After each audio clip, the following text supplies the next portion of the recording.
All right, AOA podcast back for another episode. Frankie C is in the house. What up, big dog? What is happening, folks? Hurt your back the other day, huh? I did. I was down for the count. You hurt your back carrying the podcast? Is that what And, you know, I had to take a day off because there's only so much I can do. Plus, you know, you leave the people wanting more. Pete Davidson is crashed into a house. Those houses come right out of nowhere. They just jump right out at you. They do. He's charged with reckless driving. Details coming in. There's a new Ozempic side effect out there that we have to discuss. Plus, it's always a great day when the people you hate fall. Harry and Meghan out at Spotify. Nice. Fuck those people. Biden's up to weird stuff as always. We got a UPS strike. Scientists created a human embryo. Yeah, with no egg and no sperm. And Pat Sajak's successor. The odds are starting to line up. We'll go over who's the front runner and who ain't. Right. I think that's a podcast. I don't want to rush the judgment, but that they might be right. Podcast.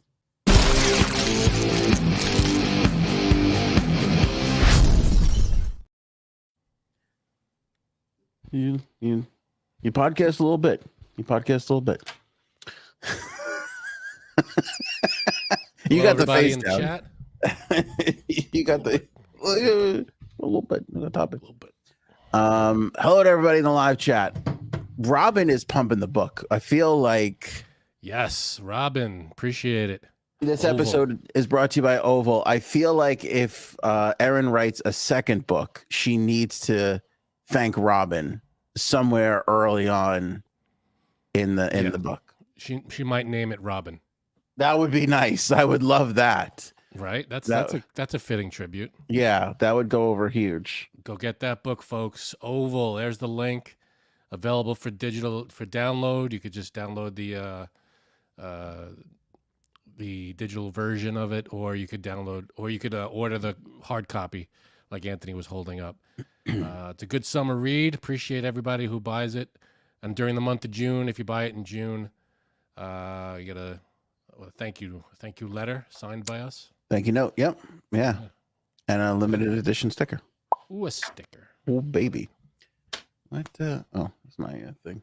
All right. I'm good. Aussie Annie also doing a great job with it. And here's the thing with Aussie Annie. When she reads in the opposite direction.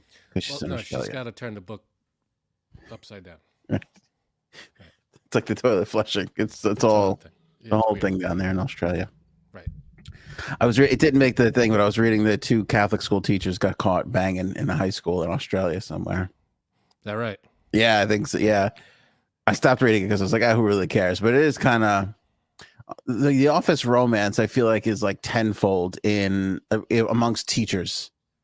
Because you think? I think so, because I feel like the teacher, for the teacher, it harkens them back to their high school days. Yeah, but I think I think it's different because for teachers, there's not much.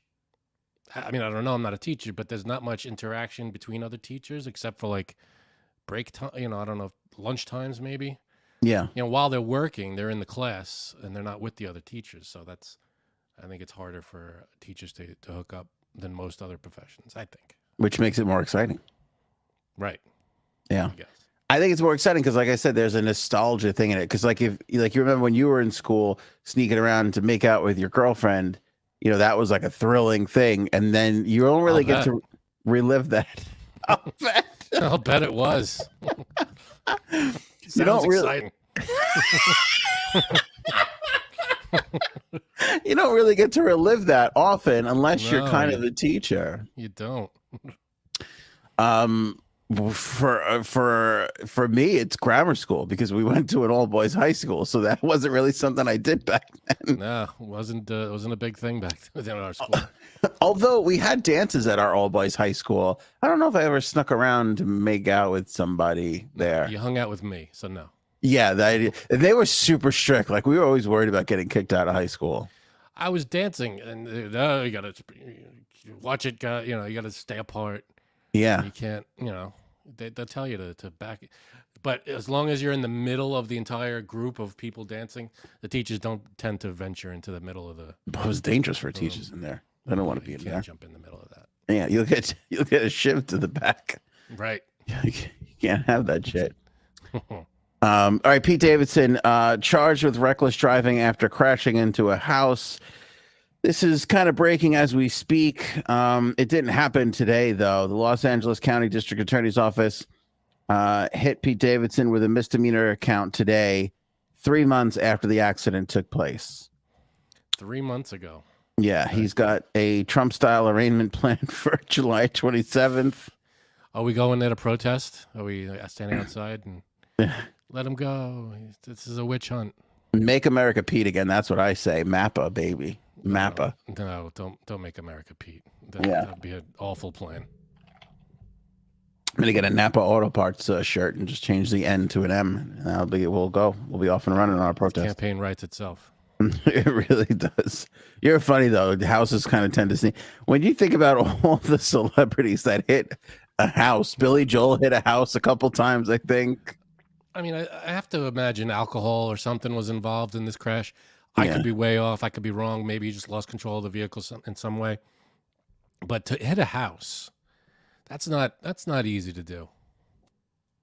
It was in March. He was driving a Mercedes-Benz at reportedly a high rate of speed when the car in which his girlfriend Chase Sue Wonders, great name. Is she a superhero?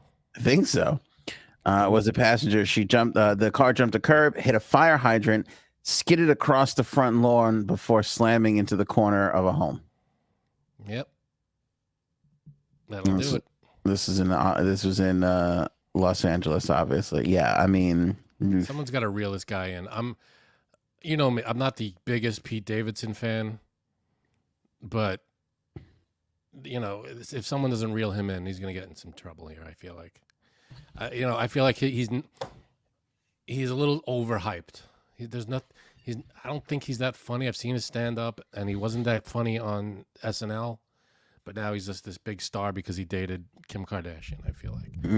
And now he's a little above he's swinging a little, for the fences and everything. And it's not, he's a little in over his head, I think. He can't live up to the hype that's been created. I think he's a little above his head. And this, I hope there wasn't anything involved in this, drugs or anything like that. I hope it was just a fluke accident. That would be, at least there's no health things going on, but I don't know. Do we know if that was the case? No, I don't think so. I'm pretty sure he was drinking. I mean, or on something at least. I mean, it's always something with Pete. Pete's one of those guys though, where I feel like, I turned off his stand-up special. I've talked about this a bunch. The funniest Pete Davidson was on Weekend Update because he's just being Pete Davidson, and he's good in 4 to 6 minute doses. Like that's where he can shine. To do an hour of stand-up, not so great. I feel like he's one of those guys though, Frank, where the stories about him is better than the act itself. Like, I mean, what stories about him? That he bought a boat with Colin Jost? That. I don't know what happened with that, but that's kind of fun. But I think the people in the industry like to talk to him, like to talk about him. There's always fun. Like, who else was like that? Although he had a stronger act himself, was I'm gonna get you pregnant. What's his name? What? Who the hell is that? Tracy Morgan. Oh, but at least Tracy Morgan is funny. He had funny material, but as funny as his material was, the stories around Tracy and about Tracy are even funnier, I feel. Yeah. Oh, he's had some crazy experiences. I'll give you that. He was funny on SNL. He has funny stand-up. He was great on 30 Rock.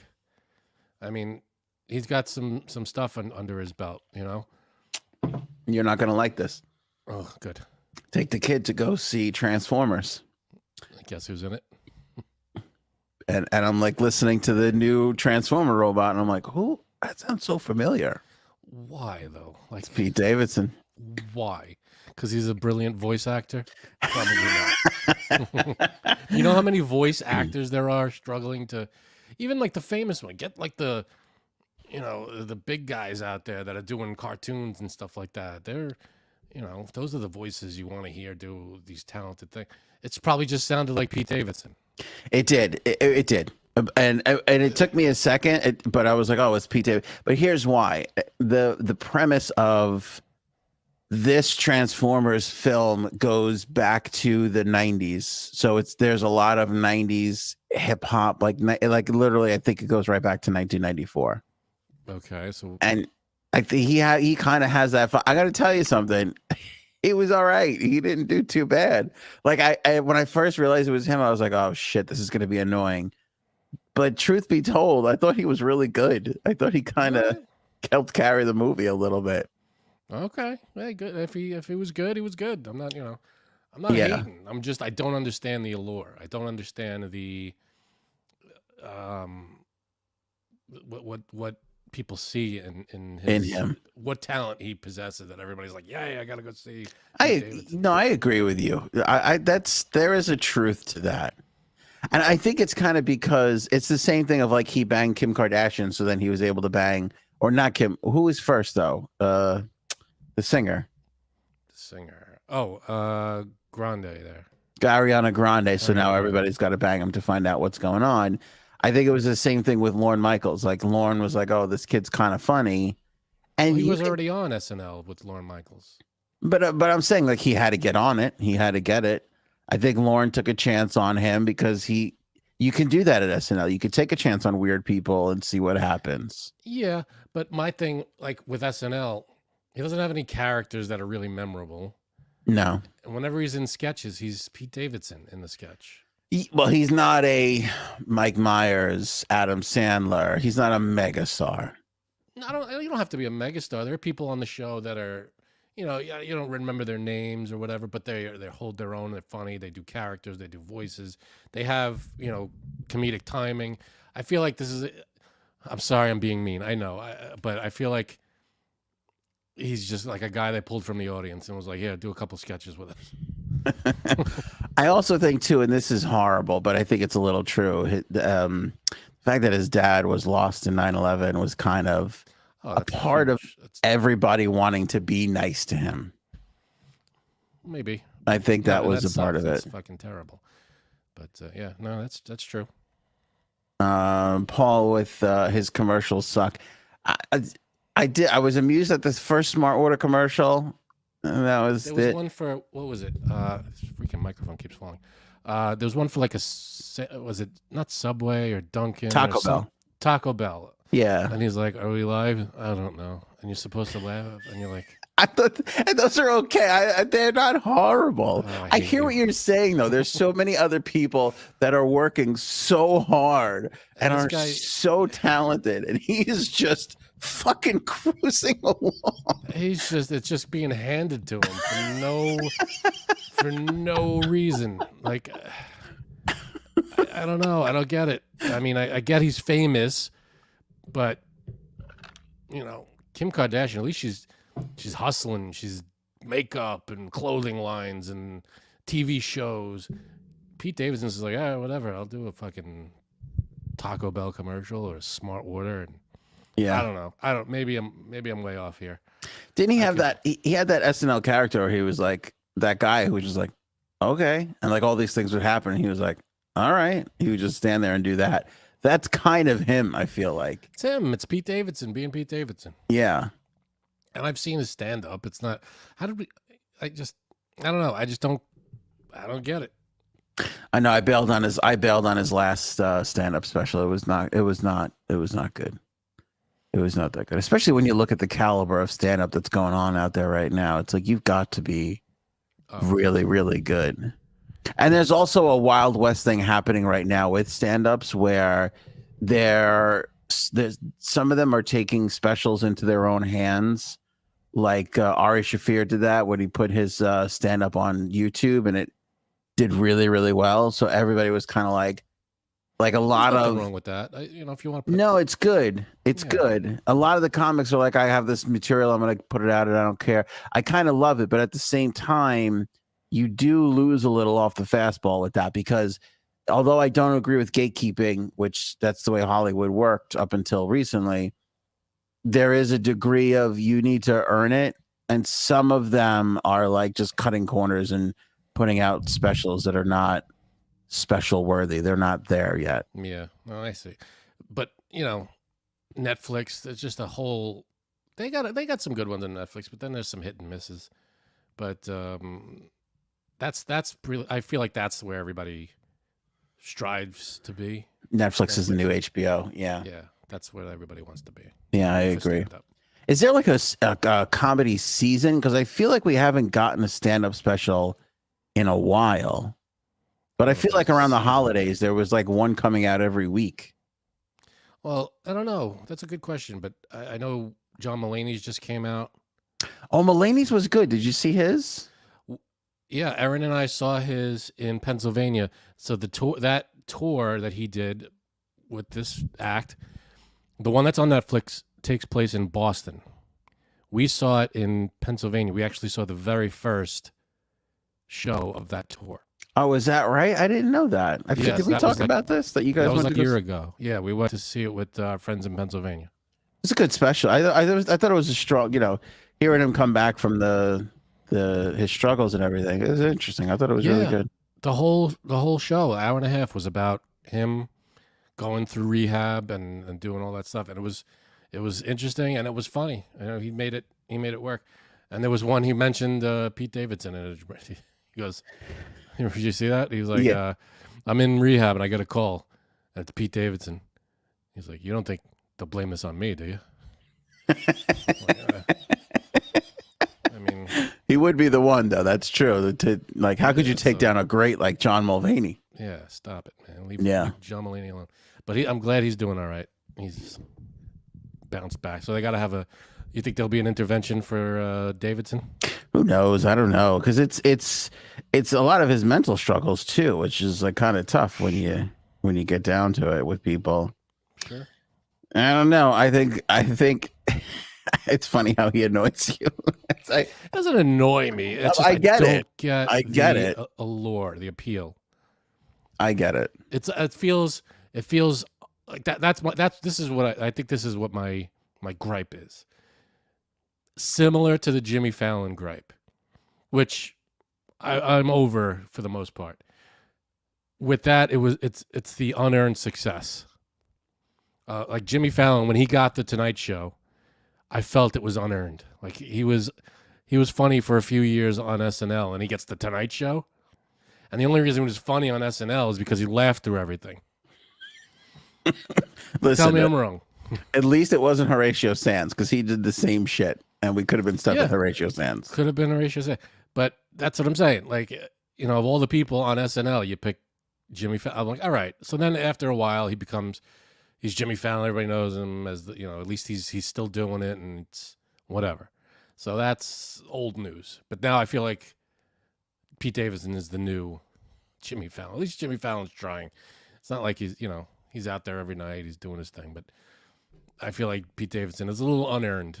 He doesn't go through the, I had to play these shitty clubs and do all this. I don't know if he did, but it just feels like he got there a little too easily. I think they all did. I think they all play the shitty clubs. You just don't see it. I don't think you see it. No, of course. That's true. Maybe he did. I'm sure he did. Stand-up comics, you always start out doing that. But I don't know. I feel like his success is a little unearned. My opinion. Maybe I'm wrong. I can't watch those late night shows anymore. And I got to be honest with you, I'm having a hard time even watching the clips. Like everybody else, I feel like I stopped watching the show and just would watch the clips on social. The clips too. Yeah. Now the clips on social, I can't. Some of them I don't. I don't know. Well, there hasn't been a clip in weeks because of the writer's strike. There's nothing on. The shows aren't on. So okay, there you go. Those shows have not been on. I have not even noticed. I have no idea. All the late night shows. There hasn't been one in over a month, I'd say. I forgot that writer's strike is still going on, isn't it? Yeah.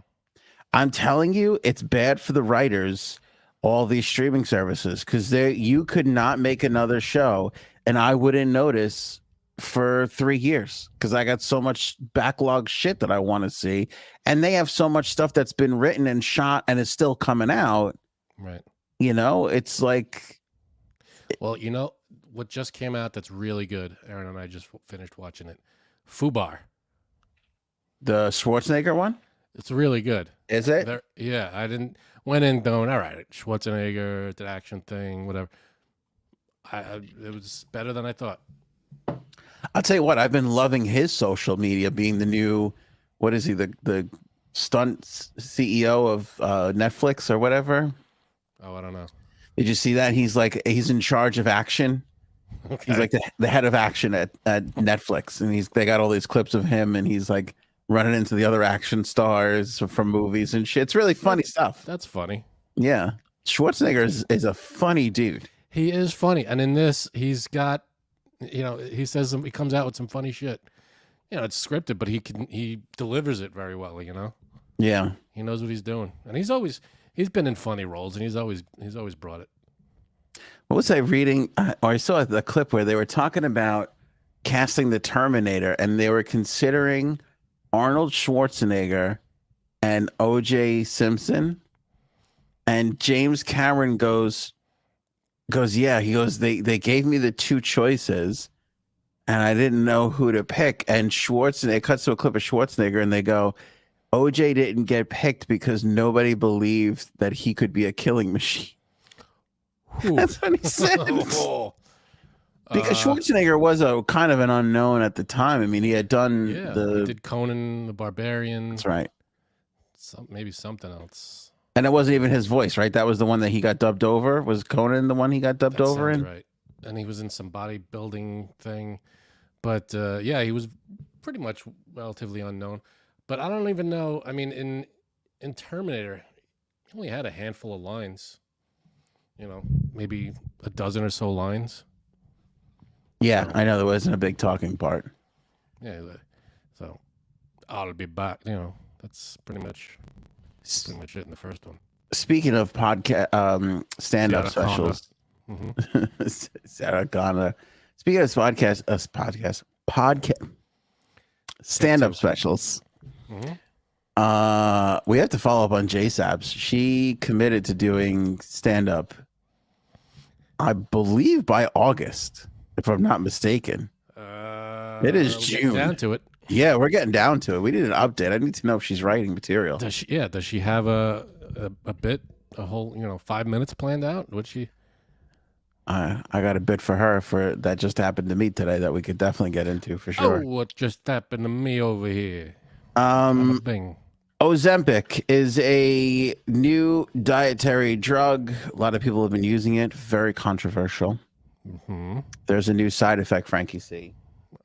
But first, again, another quick plug for this episode sponsor. That is the new book from Erin Oval. Link in the description below. It's her first novel.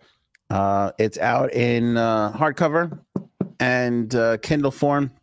You can order with the link in the description below. Yeah, captivating. A little description in there. You click the link. A couple of reviews in there. A little description about the book. And I think there's also, you get to download it. There's the Kindle version, but that's like $15, $16, something like that. I don't remember the exact price.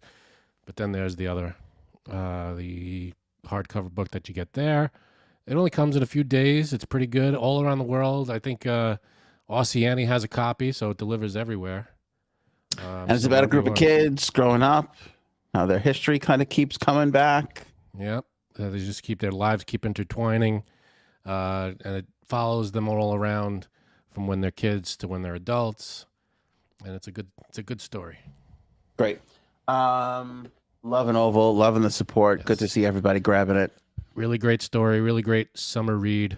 Enjoy, guys. Thank you to everybody who's bought it so far. I really appreciate that. Yeah. Makes me happy. I feel like I'm a part of a successful book writing team, and I didn't do anything. You're holding up the book. You're doing good. Well, no, I've done nothing, but I feel like Aaron's wins are also my wins. It makes me feel like I'm part of it.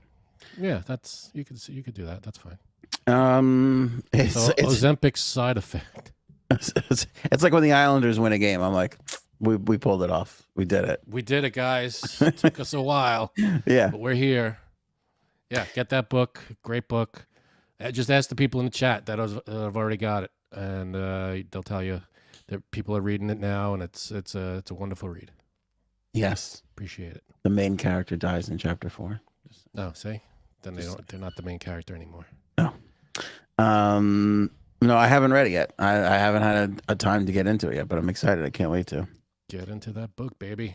All right, Ozempic. So lots of people losing weight off of this. What are you hearing about? I've heard some horror stories and I've heard some wonderful things about Ozempic. Here's the latest. We'll back into it. The latest is people are dropping weight so fast, right? And this is something that you might not realize when you do lose a lot of weight. It's not just like you're losing it from your stomach or your ass, but you lose it in your neck, in your hands, your fingers, your wrists. So women in particular, they're losing so much weight so fast that their fingers are decreasing in size and their engagement rings, wedding rings, sliding right off of their fingers. And it's become such a thing that they're calling this the latest Ozempic side effect. People are losing weight so fast, so rapidly that they are losing their engagement rings. So the side effect of Ozempic is losing engagement rings? Is losing an engagement ring. Jewelers have reported that it's people losing their wedding rings due to weight loss is up over 150% this year versus last year. That's how big of an increase this is. So instead of 2 people, it's 5 people. It's 5 people. That's pretty good. That's a lot. That's a lot of people. It's a lot of people. People are doing, and not even losing it. A lot of people are also coming in and having their shit resized. All right, so you get your shit resized. I feel like that's a not a bad side effect. That's not a terrible side. I thought you were gonna say like people's heads are exploding or something. Well, I mean, listen, it's a nice side effect, but tell that to the person who just lost a $10,000 ring. Yeah, you don't want to lose your ring. I get that, but if you could see that coming. Maybe this might not be a big deal to you and your wife, who seem to misplace her ring every couple of weeks for a game. Dude. There's a ghost in our house moving our shit around. I'm convinced of it. We have to legit do a whole episode just on that alone. I'm obsessed with this. You don't know, man. I think ever since we took that trip to Pennsylvania and we took a picture of that ghost, I think we brought something back. You got a ghost following you, like Paulie Walnuts. Is that what happened? Yeah. I don't remember that. I've seen every episode. I don't remember that at all. Breaking news. Jay Sabs is out. Where's Jay Sabs? In the chat, though, for some reason. Yeah. I think she likes to be in the chat. She lives in the chat. She's like she's become a sideline correspondent. You check in with her in the crowd. Yeah. Jay Sabs, can you hear us? Jay Sabs, what's the mood in the live chat tonight? Well, Frank. Oh. All right. So as far as side effects go, I could think of worse side effects than your fingers getting skinny. Okay, here's a side effect I heard. It debilitates your bone density. That's not good. Which is not good. And then another one that somebody told me is that that's a worse side effect. A woman was taking it, all her hair fell out. Again, worse side effect. Yeah. So I mean, this new side effect is side effect of a weight loss pill is that you're losing weight. That's basically what you're telling me. Yeah. But these other ones sound worse. Losing your hair and what was the other one? Your bone density. Bone density. But I have also heard people say that it helps you with like compulsion in general, like evens you out, like calms you down, kind of. Kind of, but like even I don't know if it was drinking, it was alcohol or gambling. But some people are like, yeah, I stopped. Like my urge to gamble kind of went down. It just kind of like levels you out all around. I don't know. You know, if you rearrange the letters in Ozempic, it spells zombie. No, it doesn't. But it spells zombie. See. Mm. So all right. So it calms you. Does it like make you not want to do anything, or it just makes you not want to impulse? I think it's the impulse. It's the compulsion. It's the OCD that kind All right, of. well, then that's good. That's a good thing. No, Yeah, I don't know what to think of it all. Honestly, I hear I don't know people either. say like it's great, and it actually will for health purposes. Like, so I have a fatty liver, amongst other fatty things. And that was my wife's latest thing. She's like, you know, it really helps with fatty liver because that's not a great. That's not something you want. You got to get that under control. All right, so it defatifies your liver. Defatifies your liver. Yeah. That's something. Yeah. That's good. And then people are like, yeah, but you'll have no bone density. I'm like, I mean, you'll have bones, right? you'll have bones. Yeah. But it weirds me. Like, with stuff like this, I always kind of want to just wait a while. I was the same way with the Oh, let's not get into the vaccine. I did. We did kind of wait a couple. We didn't go the first day. We did kind of sit back and wait a couple months to make sure nobody fucking passed out. Yeah, I mean, I don't know enough about Ozempic. I forgot what it was when I saw the rundown. I was like, Ozempic, what is that? I know that. Yeah. I couldn't think of what it was. So I'm not too caught up on what any of the side effects were really. So I couldn't tell you. And there's a bunch of them now. There's like 3 or 4 big ones that they're producing. All right. So you just, what is it? A pill, and it just eats away your fat and your bones, apparently. I guess so. Like, all right, here we go. Nether Warper.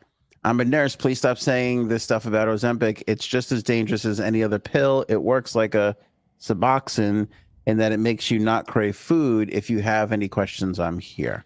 Cool. Okay. So, all right. So it curbs your diet. It makes you not want to. It makes you not want food as much. I'm sure there are adverse. Someone might have a 1 in a whatever chance of whatever happening. There's side effects with anything. I'm not saying it's bad. Not saying it's good. I just hear mixed things. You hear about it. Yeah, you hear people say. So Christine's right. It's a diabetic medication that weight loss turned out to be a side effect, and then people started just using it for weight loss. And then you have, but I think I don't know. One of them has to be subscribed by a doctor, prescribed by a doctor. Subscribe to this podcast. Get a prescription for, and subscribe to your doctor too. And subscribe to your doctor's podcast. Yes, it stabilizes blood sugar. Like, I think there's a lot of good things to it. People say, and I know somebody who went to a doctor, and the doctor was like, "You should take this. It's good. It'll be good for you." Is it like depends on the person? Like, it's better than not taking it because of someone's weight or whatever it is. Yeah. Like, if you're a little overweight, you probably shouldn't take it, kind of thing. Or is it like for really heavy people? Yeah, great questions. I think those are all good questions. And I think you'll have some doctors that'll be like, you should take this, it's good. And I think you're going to have other doctors that are going to be like, I don't know. Nether Warper, if you want to give, more info. We don't know much about it. We only know what you told us here. And the side effect is that people are losing their rings. It's just what you hear. And then you hear like half of Hollywood is on it, Right. That they're all taking it. And I always I don't know, I get weirded out by these, like, but this, what I do know, in Nether Warper, you tell me if this is correct. It's different from the old weight loss things where it's like, this is some blocker thing. And it's going back to, it's a diabetic medication. It's not like one of those fat burners. Remember the 90s, those fat burners? It was just lots of caffeine. And is it better than strapping one of those jiggly belts to you and that just shakes the fat out of you? I think so. Remember those? Did those work at all? Yeah, but no, I don't think so. Okay. I don't think so. Those looked fun though. But again, it is a new thing. Like, let's go over to Janine. No one knows the side effects. It is like kind of those things where, like, now that you have so many people taking it, you're going to learn you're going to learn more info. You're going to get more data on how it affects different people in different ways. So yeah, well, talk to your doc. If you're thinking of taking it, don't listen to us. Talk to your doctor. We don't know much about it. I'm not professionals. I'm not slinging that whatsoever. Nothing goes in our pocket for it. So Yeah, no. But that's also what worries me about doctors too, because I know here's my problem. I know a lot of people in medical sales, and like their whole job is to go to doctors' offices and get them to use their sure. their medication. And the fact that even exists kind of always makes me uncomfortable with a There lot of shouldn't be things. medical sales. There should be. There's a medicine out there that works. Doctors, do you want to use it? This is the medicine we got. Shouldn't be like, oh, my medicine is cheaper than your. Shouldn't be battling over sales. Just be what works better. That's the thing, though, because you got 5 different companies who make a medicine, and they all think that theirs is slightly better, and they pay people to get into doctors' offices and bring lunches, and they try and get them to prescribe their medication over the other ones. That's just the reality of the world. Deciding factor, though. I get, you gave the doctor a free lunch or a pen or something, but it should be here. Let's go to a convention. They show the research and whatever. This is what works. This is our medicine. It works this way. This is our medicine. It works this way. The choice is yours. That's how it should be. It shouldn't be, well, I've got free samples and a mug with the logo on it, and it's like, oh, I'll take yours then. J Sabs, I want to take it. I got to be honest with you, like I've thought about it too, because it's kind of like, oh, do I want to put that stuff in my body? And then I eat a cheeseburger from McDonald's, and I'm like, how good could that be for my body? Right. Like, I'm not making great choices to begin with. So yeah, we know the side effects of that. Yeah. How great could it be? Giant cheeseburger? Yeah. Your clothes aren't going to fit. Your heart's going to be a struggle a little bit. Yeah, exactly. So I lose a little bone density, or my hair. Although I got to tell you something. I mean, the hair is the only thing. Everybody has one great quality that they hold on to, I feel, as they age. My hair is it. I'm just going to get fatter and more annoying. You got a knock on wood, decent head of hair going. That's all I got going for me. So I feel like I can't flirt with that. I can't risk that. Yeah, you're gonna be like that guy in Seinfeld. If you shave your head, it's gonna come back, and it's not gonna come back full enough. Exactly. That fucking guy, by the way, is John Michael Higgins. Yes. Yeah. Nobody talks about that. That was an early role for him. He's great. I love anything he's in. J Sebs, I want to know where you are with the stand-up, if you're still in the chat. Bird says Aunt needs a vacation. Boy, has she nailed that one. You are way behind in the chat. Where? Yeah, I was going back because I wanted to get to that. Oh, all right. We're in the midst of planning a family vacation right now.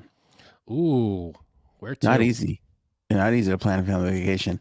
I hate vacations. Wally World? I wish.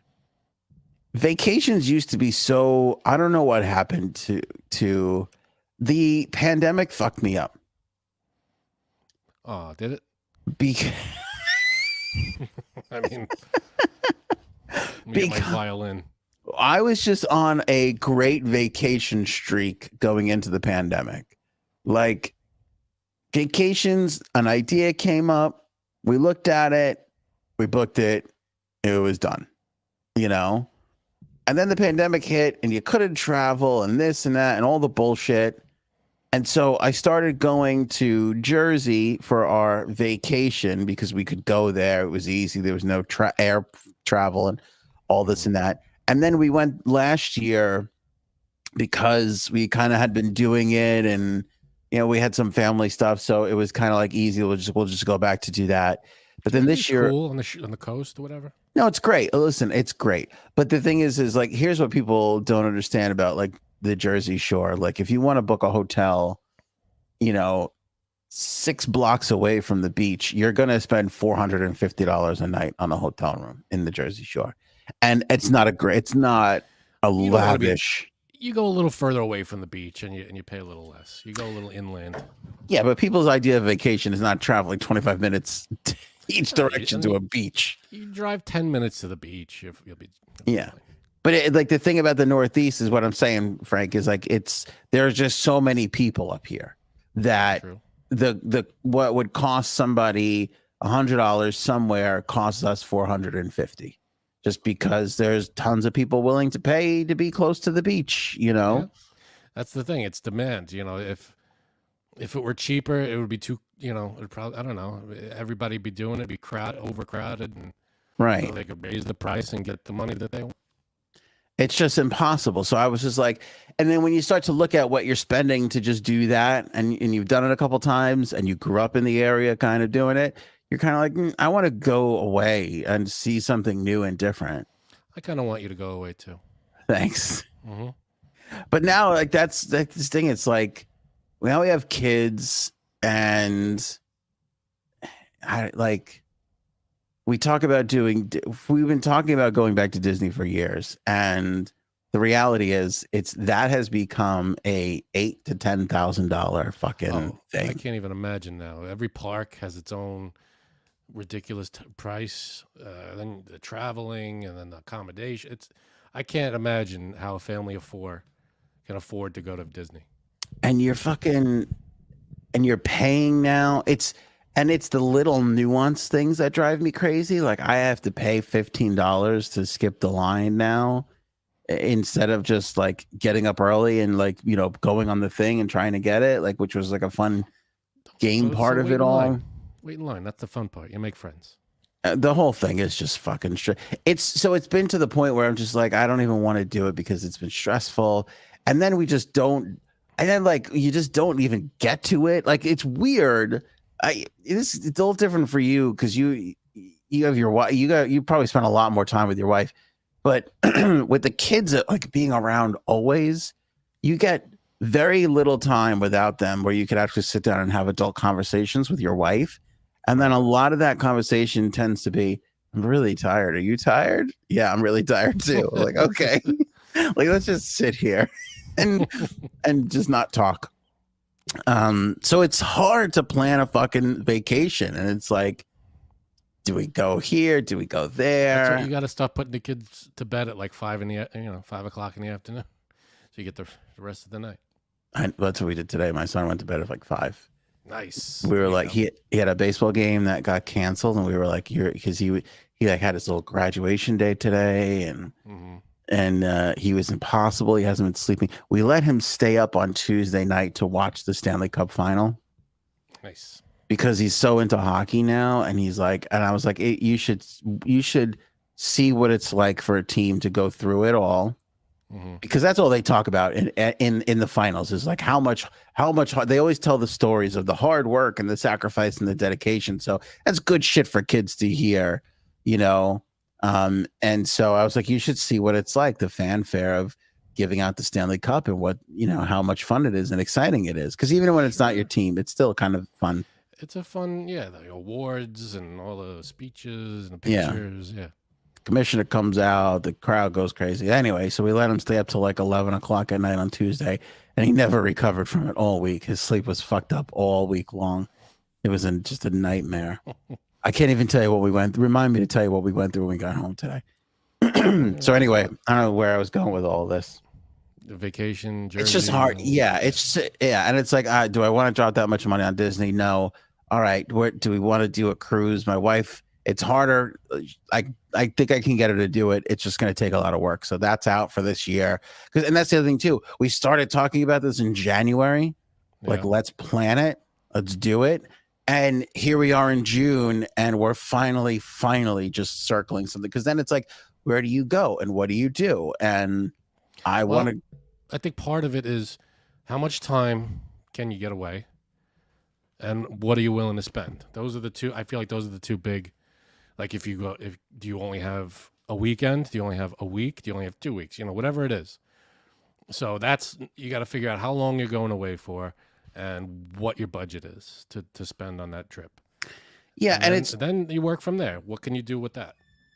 It's a weird thing about the budget too, because I'm happy to spend the money, especially on a vacation. But I've noticed that the older I get, like the Disney thing. Yeah. Could do it. I'd be really annoyed. Like, it wouldn't make me happy. Whereas 10 years ago, like we did a whole week in Disney. We spent all the money. We did all the crazy shit. We did a week there. We did the buses, the hotel. We did all that, and it was great. Now the idea of doing that is aggravating a little bit, and I don't know why. You You're an know, old grump. maybe. I think it's just because all the prices have gone, and everything is so fucking expensive. Oh, Like, absolutely. Everything. It doesn't, it doesn't matter what you're doing. That's why, does it have to be Disney? Maybe you don't do, maybe you do, I don't know, something a little more low key. Maybe you do like a Great Adventure a couple times, whatever. Or, yeah, I just think I think you just nailed it. I'm tired of doing low key because I feel like we've done low key because of the pandemic for the last 3 years. So now I want to kind of go a little bigger than that. So then go nuts. But I look around and I go, I don't want to do that. And you realize that there's not as many options as you think there are. You got all the normal, Legoland, and it's got to be kid friendly. You got that's the problem. Sesame Place. Yeah, it's got to be Park. kid friendly. I feel like you just pick a state. Every state has something going on. Yeah, and it's like I got family who's going to Europe and Italy, and it's like I'd love to do that, but now's not the time with the kids. And it's like, do we go to California or something like that? If you're gonna go to California, but then it's like all right. For instance, let's go to we love the beach, so let's do a beach thing. We looked at South Carolina. We looked at fuck else we look at. Millions of beaches. Pick a beach. There's tons of beaches, and then I go, as long as we don't wind up going back to Florida, let's go somewhere new and different. So we're looking at all these different beach places, and you know what we said to ourselves? Why don't we just fucking go to Florida? Like it doesn't fucking like. Well, the thing is, what's your motivation? Do you want to see new stuff? Do you want to? Is it just the beach, or is it the surrounding areas? Is it, what's getting you to that vacation? What are you looking forward to when you go there? Is it just the beach? Because if it's just the beach, and you don't give a shit where that beach is, as long as it's hot and it's like a decent beach, then just go to go where you're comfortable. But if you're looking to do something new, maybe there are boating things you want to do or excursions, stuff like that. Maybe pick like Bermuda or something, or somewhere, along the coast or something, Mexico, anything. Robin, cheaper to put Disney costumes on the homeless. Get away from Mickey, sweetheart. No. Come here. This is a bad idea. Yeah. Just walk through Times Square. You got all the characters are there. Yeah. It's just I don't know what it is, dude. I don't know what it is, but every thing is like there's an I just felt like it used to be easier. Before the pandemic, we traveled with the kids a couple times. It was easier. Yeah, I don't know what it was. I feel like before the pandemic, the kids were not. I mean, right now they're probably a little more picky and a little more vocal about. I don't want to do this. I don't want to do that. Yes. They're a little older and now a little more input. They have opinions. Yeah, and it's not like they can choose where to go. They have there's a weird thing where they're happy to be like on a plane and going anywhere. Right. But so pick up. What do you want to have to go travel? Maybe you go. I would say Canada, but I mean, maybe not where the fires are, but maybe not where we should go where the fires are so we could push those kids into that shit. No, stop it. They're lovely. Wait until Hawaii, I tell you what I do. Yeah, and that's the other thing. It's like you talk about all the great places like Hawaii, and it's just like the idea of sitting on a plane for like 8 hours. Just what about what's that place? There's a bunch of like resort places like in Pennsylvania, Poconos, or even in Jersey. They got these resort places, these mountain retreat places, that have like the lakes and all this kind of stuff, so what about stuff like that? Yeah, I don't know. I also feel like we're in the weird age group where it's like we look at places that have, like you were just saying, that have like kids clubs and like places where like the kids can go off for a couple hours and do their own thing. Right. And my wife's not comfortable with that yet. And I don't blame her for it. I'm not too thrilled or comfortable with it. Like maybe we're a year or two away from them being that much old enough to be like, don't fucking touch my privates, because they know that now. But I feel like, in a year or two, they could really, start swinging fists. Yeah. Maybe so that's everywhere they go. You got to be right with them. I think so. Maybe that's kind of what it is. Because you go Chuck E. Cheese. It's still around. it's just that like everything, like you talk about all these great wonderful things and then you just wind up back in Florida again, and I just don't know, there's something a little frustrating You're about that. dreamers. You're dreaming about when they're out of the nest. Maybe that's what it is. I don't know. It's Or just when they're old enough, when they're Griswold kids age, where they can go off and do their own thing. yeah, and I also feel like we haven't found our spot yet. Like Jersey's kind of a spot. We know it. It's fun. There's like things to do. Yep. You know. I'm on the same page as Paige, cruising. Yeah. You know, I want to do it. My wife, she's not a cruiser. She would do it. Why? What is it? The water? She gets sick. She gets sick. She gets motion sickness. Okay, you know me, big motion sickness guy. I can't get on roller coasters. Big time. Right. I love cruising. My first cruise was our honeymoon, and I was, my mother-in-law got me all the Dramamine, the patches, the pills, whatever it was. She got all of it. She said, "You'll be ready. Don't worry. You'll feel it a little bit, but it won't be crazy." I said, "Okay, I'm ready." I was nervous. I didn't know what to expect. The worst that I felt was like you feel like when you're in an elevator. Yeah, that's the worst of it. You've been on cruises. Yeah, that's fine. Yeah. I mean, I get motion sickness at the drop. If I spun around in one spot once, I'd be motion sickness. Cruising does not affect me. I don't, I feel like if she tried it, maybe do a short cruise. And also the bigger the boat, you're not going to feel it. She's been on a boat. She's been on a cruise. She's been on cruises. Yeah, she didn't have a great experience on one of them, I think. But like again, she's willing to go. It's just it's not on the top of her. Oh, they're fun. Everything you want to do, it's all there. And I feel like they're great for kids too. Right, they're great for kids. They got the arcades. They got the sports places. They got all the restaurants for the kids. Whatever. Again, that's another thing though, where I feel like in a year or two, maybe, but it'll be a bit more comfortable to send them off to do their own. If you don't thing. want to watch them 24 hours, I get you. But cruising, you've been on cruises. You were a kid when you were on cruises too, and I'm sure you remember those. But so my wife got me into cruising. That's all we do now. How many have you been on now? You've been on like what, 6? We've been on 5 or 6 cruises. Yeah, 5 or 6 since we're married. Yeah, that's good. But we're at the point now where we're kind of like, so I took him to see Transformers. He loved it. So now we're like, we were gonna go to like a beach town in Florida, and like, oh, maybe we could swing by Universal Studios and blah blah blah, and then this and that.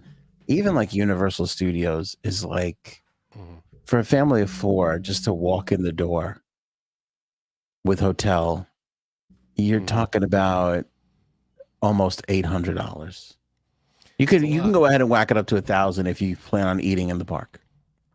Which who doesn't? The food is insane. That makes sense. Like $1,000 and I don't know what it is. Again, I've done the huge Disney trip, so it's not so much.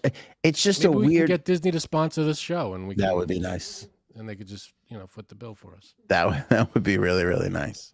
Come on, Disney. You need our listeners. Let's go. I'll tell you what, though, they figured it out. It's like it is literally $1,000 to do Universal for a day. And you know what the special they're running is right now? If you buy 2 days, we'll give you 3 for free. And you're like, well, fuck. That's a great value. But now I'm there for a goddamn week. Well, you want to be there for.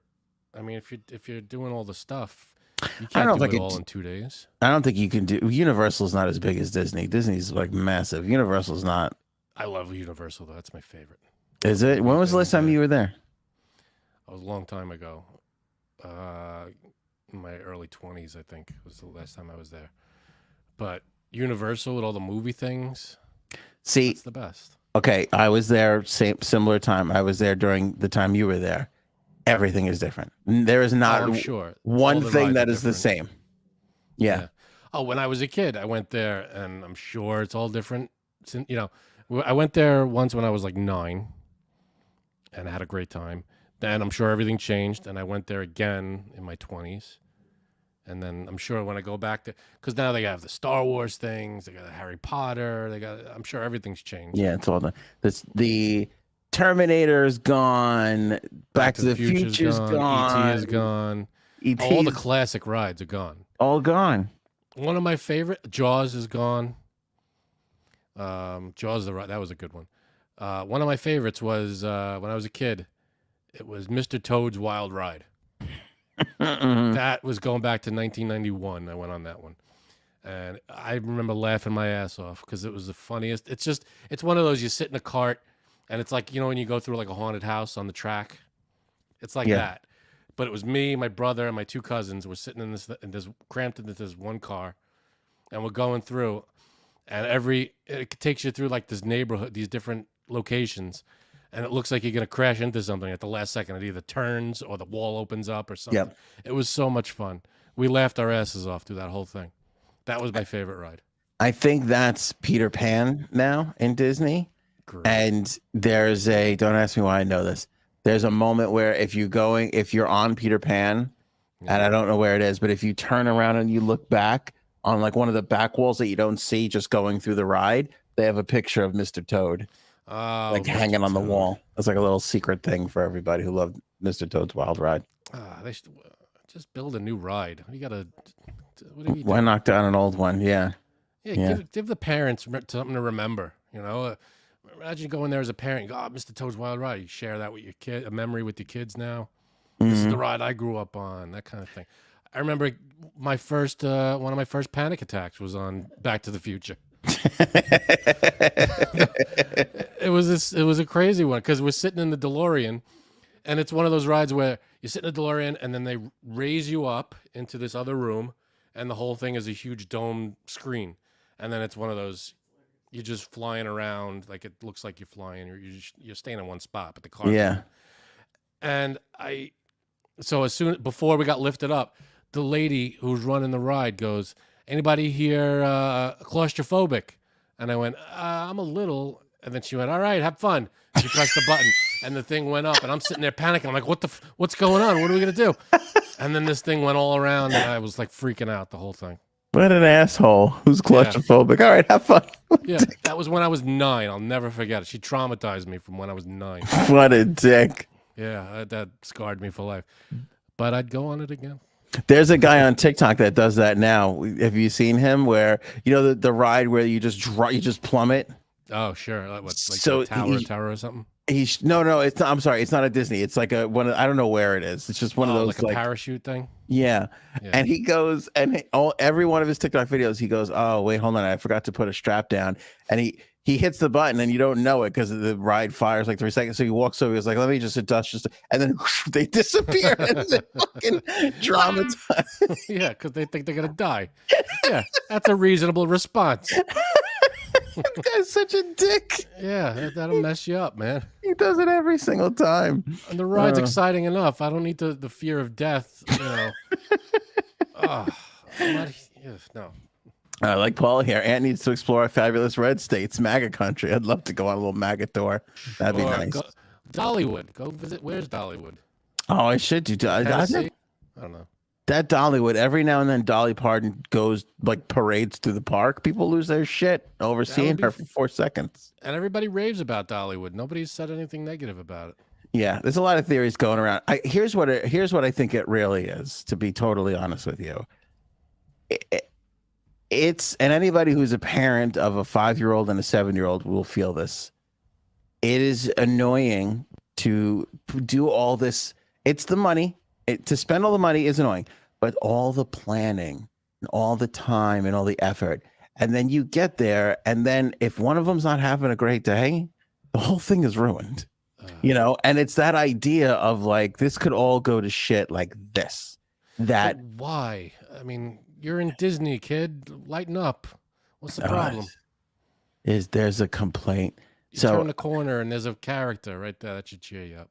Yeah, let me show you a picture. My wife goes to me. She goes, the school has Frank, this is an Anthony story.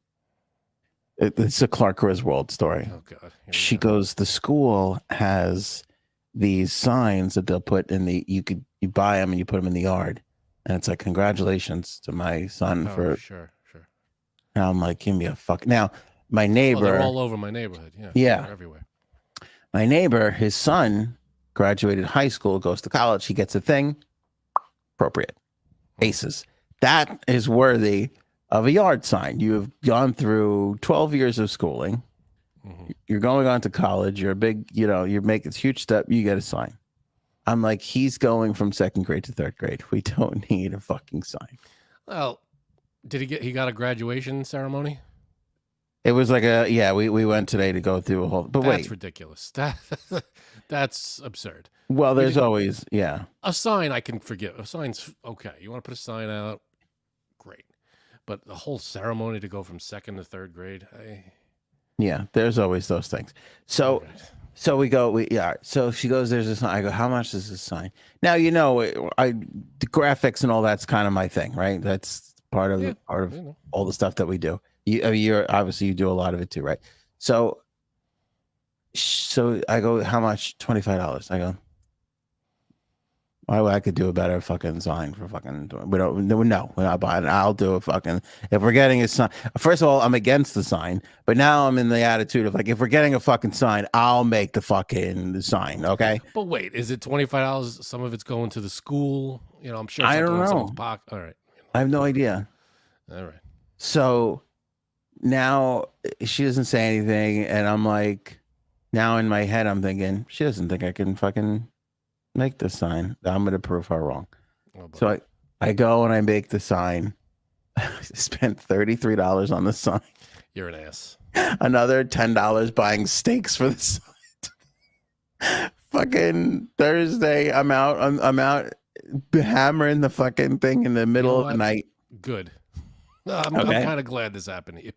So so we take the kids out. We show them the sign this morning, right? This is my daughter. This is my daughter looking at the sign. There's pictures of them and everything. Here's my daughter. Sign you made. This is the sign I made, which, by the way, okay, so here's another part of it. I kind of used the template, which annoyed me because I didn't have time to do my whole full thing. It's not even your... But what she's doing in this photograph is she's pointing out how much bigger the sign should be and how many more pictures of her there should be on the sign. And why didn't I make it bigger, Daddy? Okay. Agree. So that is what it's like to... And that now, if you multiply that by spending thousands of dollars, 14 days in hours alone planning, it's like it's a big, To be fair, a sign isn't as much fun as Disney World. No, that's very true. That's very true. But yeah, you kind of had that coming. That's a little karma coming your way for not spending the $25 to help the school. So we go to his school today to do the ceremony thing.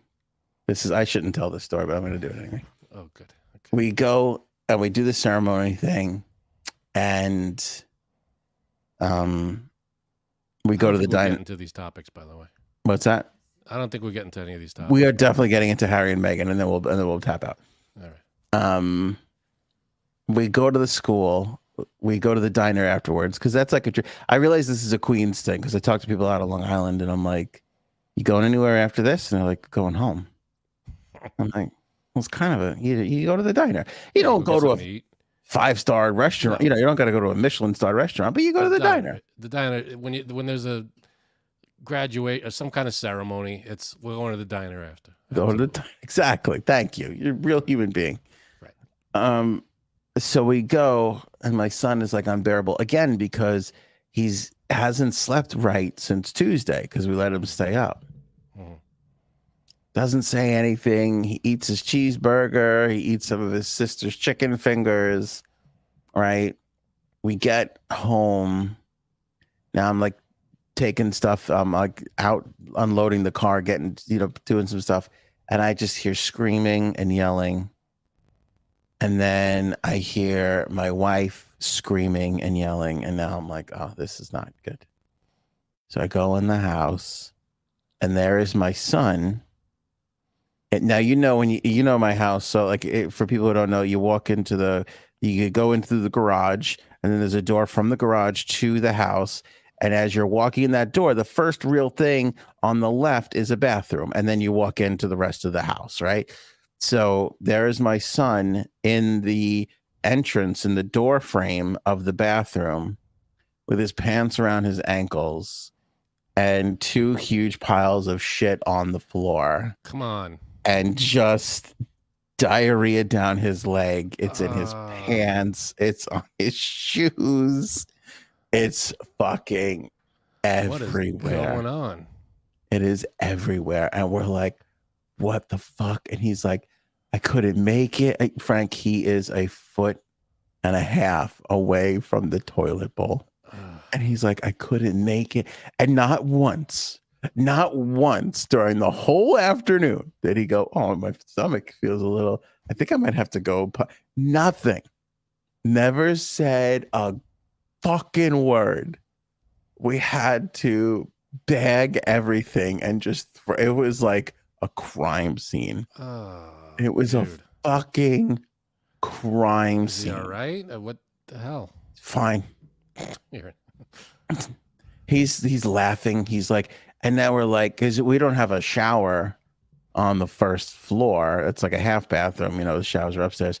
So now we got to get him into the shower. So we're now, how do you clean up shit? Like, it's very difficult. I'm sure. We literally just grabbed old towels and scooped up what we could and put it in a bag and threw everything. We threw his shoes away. We threw lots of Clorox wipes and luckily he was wearing like an old, like I said, I go, give me his shoes to my wife because I got to be honest with you. She tapped first. She was like, you need to go look at what your son did. So I go, okay, I'm gonna go clean this up. Then I saw it, then I smelt it, and I looked at her and I said, I cannot do this. Like I do not possess the parenting skills. Yeah. I think we need to call in some professional like crime scene cleaners. I'm like, I can't even. Yeah, I'm like, I can't go back in there. To her credit, she went in like a champ. You made her do it by herself. She took the lead. I came in afterwards. I got the shoe. I started getting all the stuff together. Then I go to take him upstairs because I'm like, you got to get in the shower. So we haven't really fully wiped him because we're still trying to wipe the floor. And then we're realizing, much like when you break a glass, you're like, oh, we dropped the glass here. And then you look 14 feet away and you go, how did that glass piece get over there? Now we're noticing splatter. I know what bathroom not to use when I come to your house. Yeah, got it. We're noticing splatter because now, so now we're like, oh shit. So I go, get up in the bathroom. So he's not fully wiped yet. He's still got it coming down his leg a little, and he's just dancing through the house now on his way up to the shower. I'm like, I'm gonna fucking kill you. And I'm like, don't touch anything. Don't go near anything. I go. So we get upstairs. I go right into the shower. There's a small body of water not too far from your backyard. Yeah, I would tell him to just run straight into there. Just run right into it, into the middle. Come out on the other side, and you'll be. I'll have clothes waiting for you. Clothes waiting for you.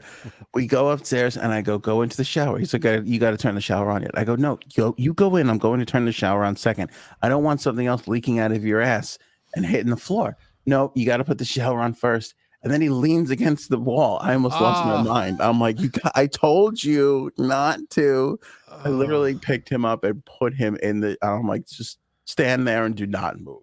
And he's laughing and having a grand old time. Oh God, that's what it's like. That's no. See, and this is it was her a couple of weeks ago, just projectile vomiting everywhere. Had to clean up vomit from the bed and all the colors. What are you feeding these kids? It's a nonstop nightmare doing this. It's a nonstop nightmare. Paige has it. Moms are the strongest humans ever. It is so true. Oh my God. It is so true. That's yeah, Cuddles that's went in much. there. She fucking see, now you have stories to tell when they're older. When they bring home like a girlfriend or oh yeah, you tell them this story and it embarrass the hell out of them. I will never forget what those 2 clumps of shit look. And there was a big, and then when I looked at it and smelled it, I was like, you had to have been holding this for a couple of hours. Like you had to have, this does not just sneak up on you in 3 minutes. Like, sure, the tail end you might think, oh, I have to go to the bathroom, and then it gets really bad. Like we've all had that. Like that will go sneak up. But there's a warning sign. There's a little, It's like when you see a high tide before, you know that video, you know the very couple first seconds of the tsunami video where you're like, well, that water's kind of like that's you've got some warning. It's going to get worse. Yeah. You've got a little warning. It doesn't just come up on you like that. I mean, I get. Listen, you can't make. But if you're a foot away from the toilet, A foot away from the toilet. at the very least, there might be a pause in the action where you could jump on. You know. He was literally pulling his pants down when it all came Oh, shooting God, out. I can't. And then when he was standing there, he had a little aftershock. So he's standing there like, help me, help me. We're all like panicking. And then you hear, and then a little more came out. And I was like, I can't do it. It's like It's like that George's scene dad. from Alien when the thing comes out of his chest. It's like, help me. I was gonna say it was like George's dad in the army food video. It's like, Oh, it's terrible. yeah, That's disgusting. it was bad. I'm not coming over your house until you get a professional, like, cleaning service with like hoses and like those medic suits. You know those where they like that. I need you to do that to the house. And Like then Dustin Hoffman in the one where they had the monkey I outbreak. need the outbreak suits. That's the kind of cleaning I'm talking about. We're gonna poke a hole in yours and see if you freak out. Like, No. what's their name? I'm out. I'll put rocks in my pocket and jump in the lake.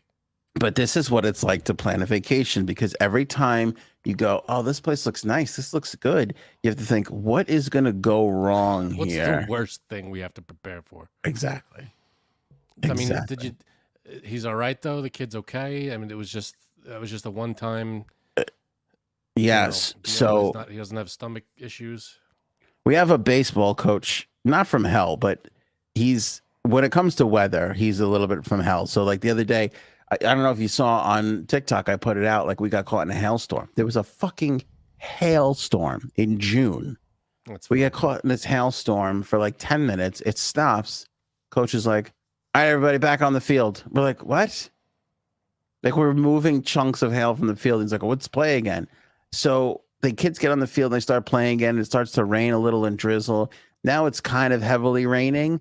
And he's like, let's play through it. I think it's going to pass. And the other coach is like, we're fucking leaving. We're leaving. Yeah, this isn't the major leagues here. Well, let's go home. Yeah. So today that was the situation. We got back from the diner and it's like he had a game at 5:30. Then they pushed it back to 6. So we told him, you got to lay down and take a nap if you got to go, because he was impossible to deal with because he hasn't slept. So he laid down at 5 o'clock or so. My wife said he didn't fall asleep until 6.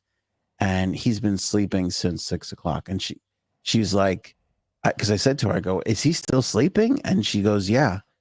And I'm like, you're not fucking at like 7 o'clock. I'm like, you're not gonna wake him up a little bit, let him eat, because he ate a big meal at the diner. And she's like, I'm gonna let him sleep all the way through. I'm like, so we're right now. Yeah, maybe he needs it.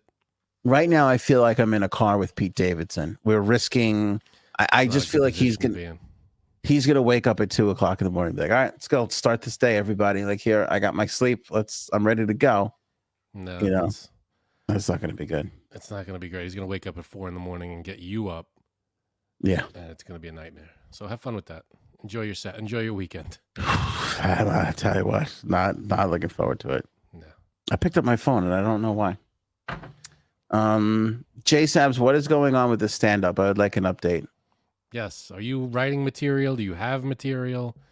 Are you planning to do this thing, or was that just locker room talk? Yeah.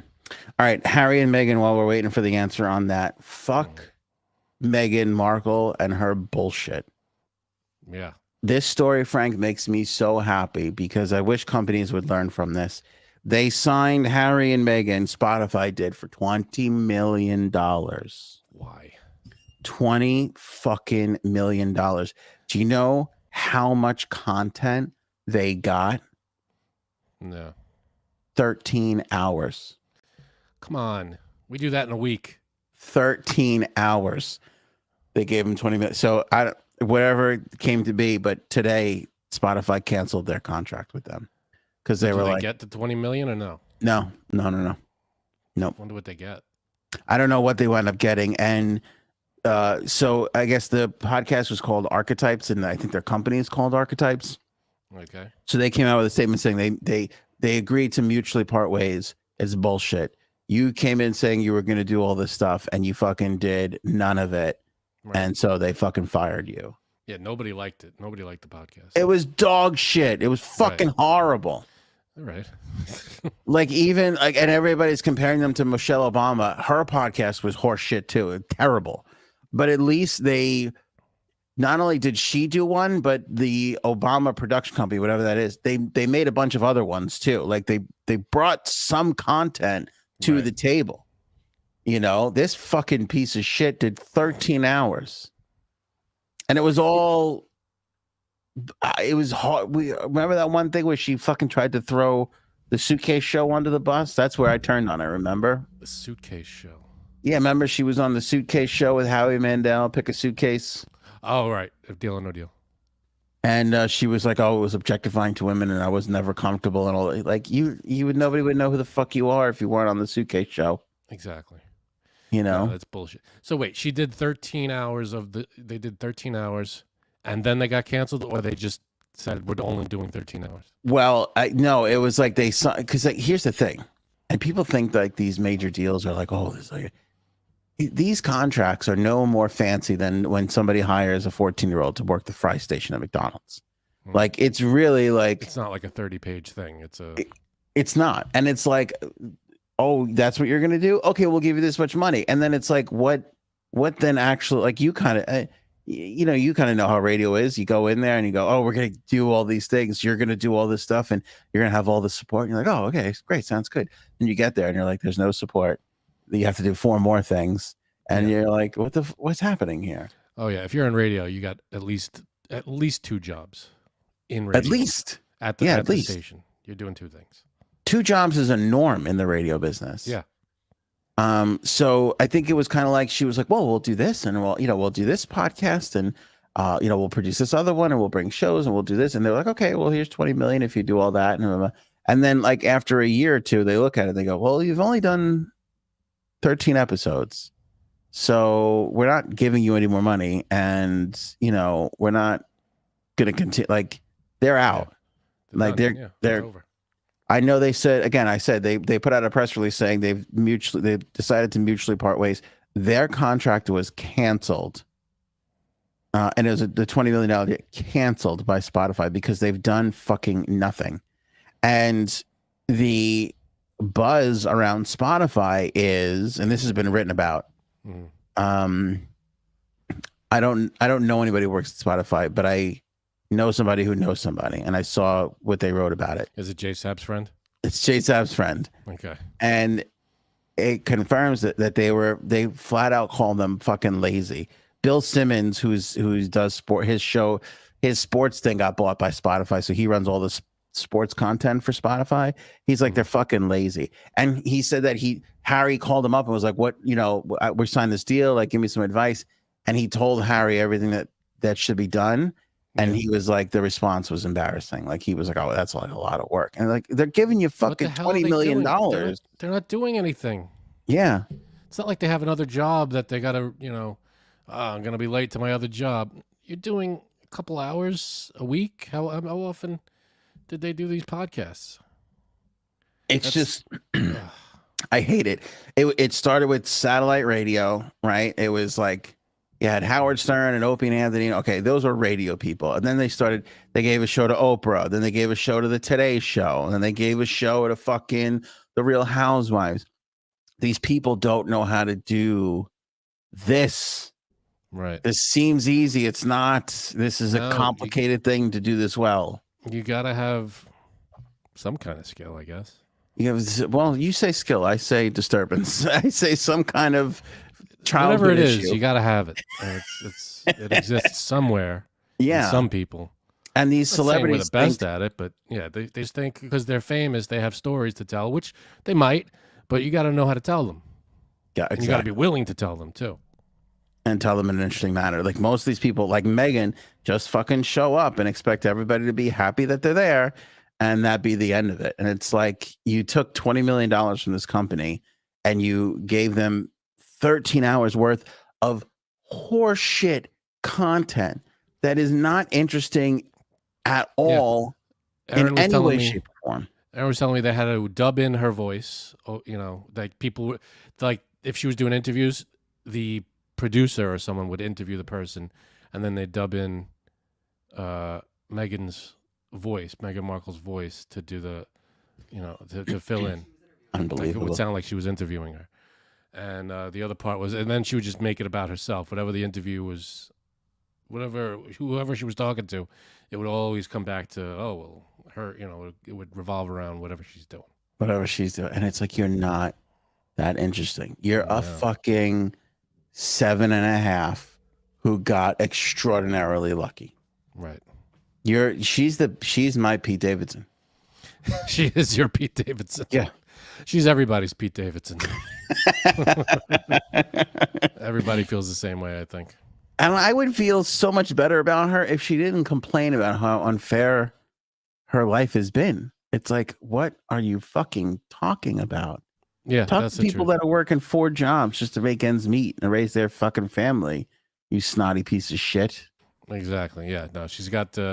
If she didn't complain about how hard her life is, then we would be, you know, maybe we'd give her a shot and be like, okay, this is a nice person who wants to talk about whatever. But the fact that she's all, you know, oh, woe is me. Now let's talk about how my diamond shoes are too tight, kind of thing. It's like, well, stop it. Go away. And honestly, I mean, let's really look at the body of work now at this point. This podcast has been shit. The Netflix documentary was shit. Mm-hmm. The Oprah interview was the only thing that had some substance to it. And when was that? A while ago. And Oprah carried it. And this whole I was treated poorly because of my race thing, nothing ever came from, like, there was no follow-up from that. There was no, like, this is the person or this is the whatever the fuck. You've done nothing. There's nothing. I mean, besides marrying to the family you married into, that's the big draw. Right. I mean, otherwise, you know, who are you? You know, you were on a show. You were on what was that? She was on Suits, I think, or Nip Tuck, or some weird show on TNT or whatever, TBS. Yeah. But other than that, yeah, I mean, nobody, unless you're going to dish about the royal family, and even then, it's like, who cares? And what's crazy is, you know, and again, so we are biased. I'm very biased because, like, again, and I'm very proud of this, Frank. We are one of those shows that does very well in video form, which is amazing when you look at what we've got on the screen right now. I didn't see that coming. So after Rogan made his deal with Spotify, we were in a very small beta group of podcasts that got invited to do videos on Spotify before anybody else. I'm very proud of that, and I will always be proud of that. That is pretty cool. And since then, I've talked to, like, again, I don't know anybody at Spotify, but, you know, and it's not like, oh, I could call up John. But, like, there's been like 2 or 3 people where we've done stuff with them and they've reached out to us and they're always like, how can we make it better? How can we make your Spotify experience better?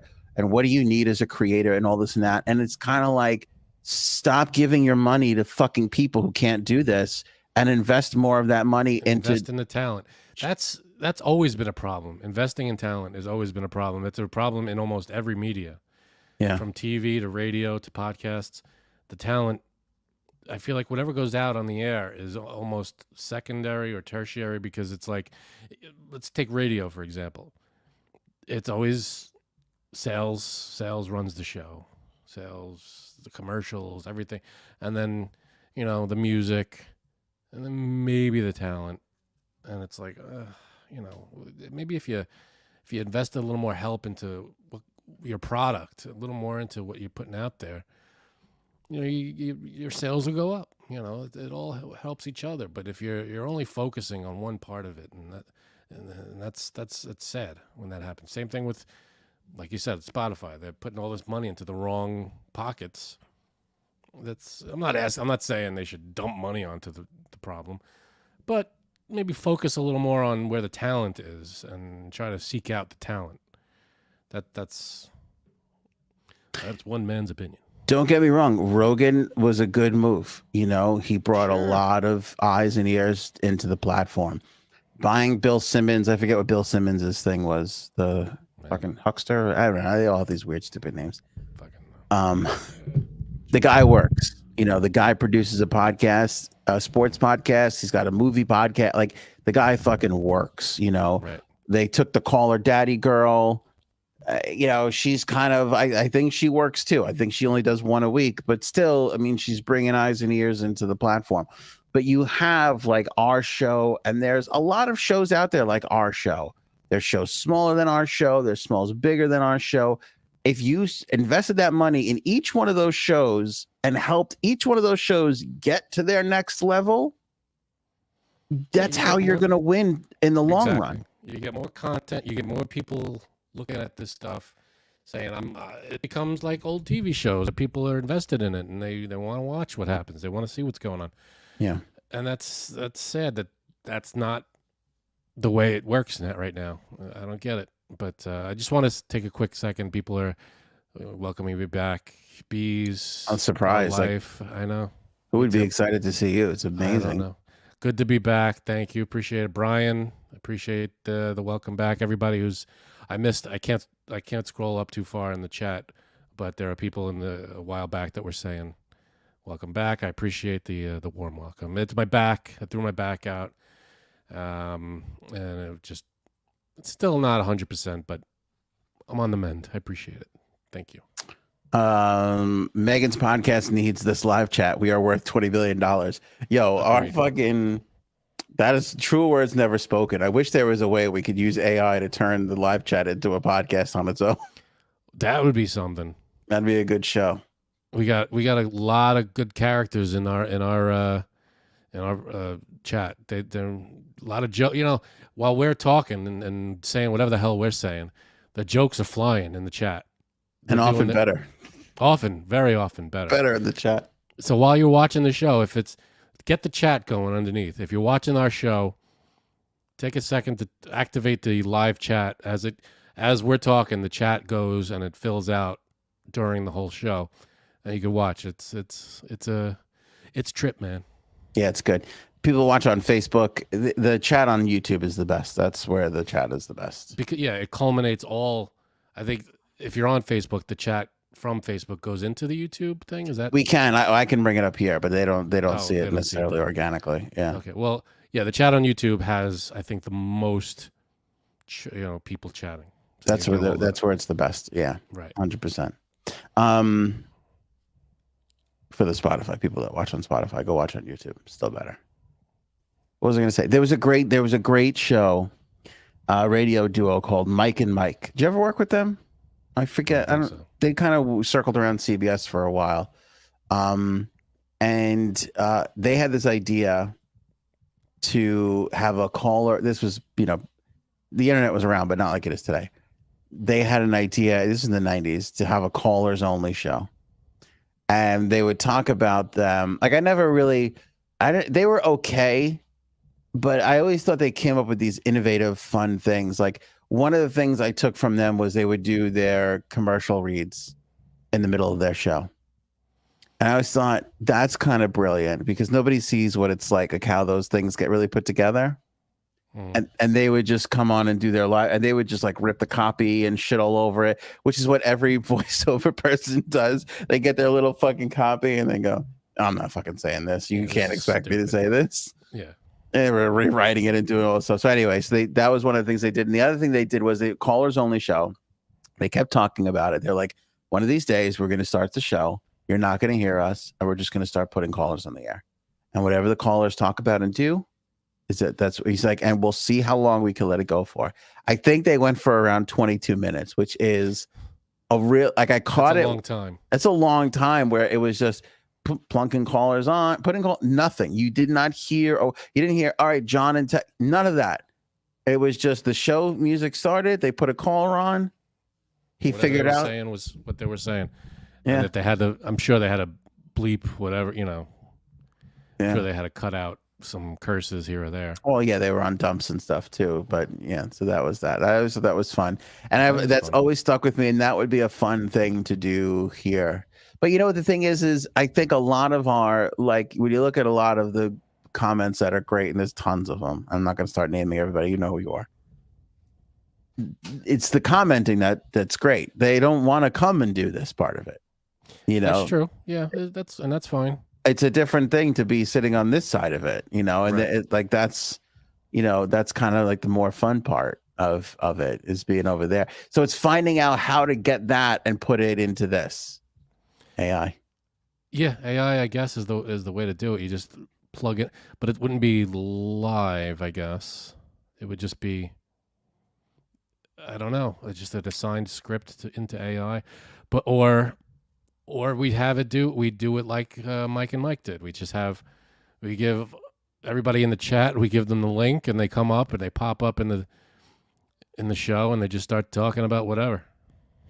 I want it like Robin's just said something funny. I wish there was like an AI voice that would read it in like a whatever Robin's voice would be, and then Bird responds. I wish there was an AI voice that would read it in Bird. Like that's. I wish there was that. Like could There's happen. something. I feel like there's something like that where you could do text to speech kind of thing. There's a lot. Yeah, there's a lot. You could, like, I don't know how quick it would be. You know, like if you I'm sure there's like in whatever program on the computer you could just pull up like something from Robin or Paige or Paul or Bird or whoever, and then it'll just read it out loud if you wanted it to. So I used to scrounge up a couple of bucks back in the day doing hold messages and company voice, like, "Hey, you've reached John's Iron Shop," you know, blah blah.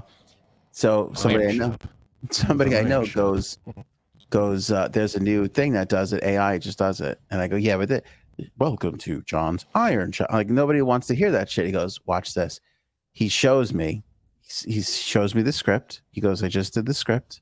I'm going to send it in. Within 4 minutes, the script comes back from a voice, total AI. You would have no idea. That sucks. That really sucks. You would have it sounded so good. It was so smooth. And I'm like, how? And he goes, you could tell him, "Oh, you got to change the accent or move this on this and it'll fix it." But it was completely flawless. That's sad. Mm-hmm. That really sucks. Another friend of mine goes, we hired these people to come in and do radio people, voiceover people, and they were doing these like big radio voice things, and we were like, we just wanted like genuine. Yeah. And I go, "Oh no, that's not." Why'd you hire a radio person? That's not where you find genuine. No, you know. They're like, there are voiceover people that can do genuine, but if you're hiring a radio, it's different. I feel like a lot of the voiceover people can't really do genuine either. They don't really know. Yeah. Well, there are people. I think, you know, I feel like I'm a radio person, and I feel like I could do genuine. You're a radio person, you could do genuine. So you got to get the right person. Yeah, but we're also not, like, we do voiceover work. I'm not sure how much you're doing, but we're not preeminent voiceover people. No. You know? Yeah. I get those voiceover things. Every now and then I get those voiceover things like, "Do you want to upload a demo?" And I'm like, "No, I don't. I really don't. I don't want to take the time to upload a fucking demo." You lazy bastard. Yeah. I am. I really am. That's what it comes down to. I don't want to work for it anymore. Spend too much time working for it. You want to Pete Davidson your way through life. I know. Let's go through Biden quickly. Today he weirdly, oddly hugged, what's her name? Eva Longoria. Yeah. Little creep fest. Creep fest there. See, I send you a thing about Trump. Janine sends you a thing about Biden, and the Biden thing makes it on the list. Stop it. Did you? You didn't send me a thing on Trump, did you? I did. I totally did. How he was at a restaurant after his indictment. He went to some restaurant. He stopped there for like 10 minutes. And while he was there in the restaurant, he yells out, "Food for everybody, food for everybody." And everybody cheers. So what do you think that meant? That he's buying food for everybody? Picking up the tab, yeah. No, he didn't do that. Nobody got any food. he was there and gone in 10 minutes. No, he didn't pay for anybody's food. He didn't do anything. Added to well, maybe he thought Mexico would pay for the food. Yeah, Mexico's going to pay for the food. Maybe it's still coming. Yeah, it's on its way. No, it's been too much with him lately. That's why, if you notice, he's not in the. Also, Epstein. I can't do the Epstein stuff. They're minor stories. It's not that big of a deal anymore. I don't care. You know, the with Trump, the indictment is over. I don't care anymore. I'm back to. I can't. It's too exhausting. You know, it's too much. And then Paul's been beating me up over the last couple of days over this recording with Biden. Do they have it? Do they not have? Nobody's got the fucking recording. Yeah, this recording that exists. It doesn't exist. Who the hell knows? Yeah, but here's the point though. You have to investigate these things. Investigate it. Is there an allegation? Yes, investigate it. You know, but when there's no proof of anything, you got to be like, all right, there's no proof of it. I don't understand. If there is proof, great. Then you win. Whatever, you know, you're right. Yeah. You know. But if there's nothing, it's just someone saying it, you know, if there's tapes, there's tapes. I forgot about this. I did really lose Trump. I lost my shit on Wednesday. You know what put me over the top? It was the people paying $1,000 to go see him talk in Jersey. That put me over the top. Wait, now, did that put you over the top of having to talk about Trump? Or is that your I'm done with Trump completely? Because I was done with Trump a long time ago. I know you were a big man. I'll talk about him all day, but I'm done with him. It was a combination of a lot of things. Just the followers just unrelentingly following, and just the idea. It was just the idea of you're blindly, and it's not even Trump specific, to be totally honest with you. It's more of like, I'm paying like the idea of paying a politician to see a politician is fucking crazy to me. I don't get it. And dropping $1,000, like if I'm paying $1,000 in a night, you better have a fucking guitar around your shoulder and you better be singing ants marching. And I better be very close, because I can't imagine leaving that place going was worth every penny. Yeah, $1,000. I'm $1,000 lighter, but hey, I got to hear Trump say "Make America Great Again" and how the election was rigged. And I think I said this, especially him, because he's just fucking playing the hits. It ain't even new shit. It's the same fucking shit he's been saying all the time. It's the same bullshit. Who the hell wants to hear it anymore? It's so tiring. They can't possibly feel good about it. You know what somebody said to me? Fuck, who was it? I can't remember what it was, but it was somebody was, maybe I saw it on TikTok. I can't, my life is a blur now. But somebody said, you'll never get Trump followers to turn on him. And it's not him, it's them. They can't admit they were wrong. People have a hard time admitting they were wrong. Everybody does. And that's the truth. And they're the type of, they've already put so much stock into this that they can't now turn around and go, I was wrong the last 4 years. You were right. They just can't do it, and they're never going to do it. It's not going to happen. And I'm like, that's very true. It is true. They're not going to admit that this guy, because I don't know where's the line. What can he do? Yes, it's saying he was wrong to hold the documents. It's admitting that he was putting lives in danger, telling people all these secrets. They can't make those admissions because it would be like them saying, I've been wrong for the last 4 years, and they will not do it. They won't do it. And I just don't know where the line is. What can he do to lose your support? He's done almost everything short of publicly murdering someone. Yeah. He's been accused of all these crazy things. He's, he's being indicted. He's been arrested twice. He's got all this stuff going on. And there's no, he's put how many people's lives in danger by sharing these documents, that there's proof that he's shared this stuff, dangerous to foreign, to intelligence, to our intelligence agencies and our agents. See, there's no end. Anything that he could do wrong, he's done wrong, and it's just there's no. I'd love to know why isn't it enough? Why are you still for this guy? What positive thing has he done? And if he would, maybe you could name one thing, but for every one thing, there's 400 other shitty things that he's done. Always made me feel better about my dancing. Yeah. If this is good, then what I do is fucking spectacular. I like Robin. LOL. Get him, Paul. Everybody likes Paul getting on me. Paul's become a star in getting on me. So just to show you and how great Paul is, and I'm sorry, Paige, I didn't actually read it, but Paige sent me a story today, and she literally put in the headline, "Possible subject if Paul didn't send first." LOL. Wait, say it again. I missed it. Paige sent me an email. Possible subject if Paul didn't send first. Oh, that's funny. Paul, he's sharp. He's got 40 topics a day, which I love. He's got them all. Yeah, that's great. I love it. Paul, and there's millions of idiots believing this shit. Spreading it makes it seem plausible. Agreed. I think he's referring to the tape thing. Biden tapes. And a lot of people spread it, and it is what it is. But I will tell you, if it's and it's not again Biden specific, but you're talking about a politician, and the idea that a politician profited personally off of their time in office. I'm sorry, I know you like the guy, but it is what most politicians do.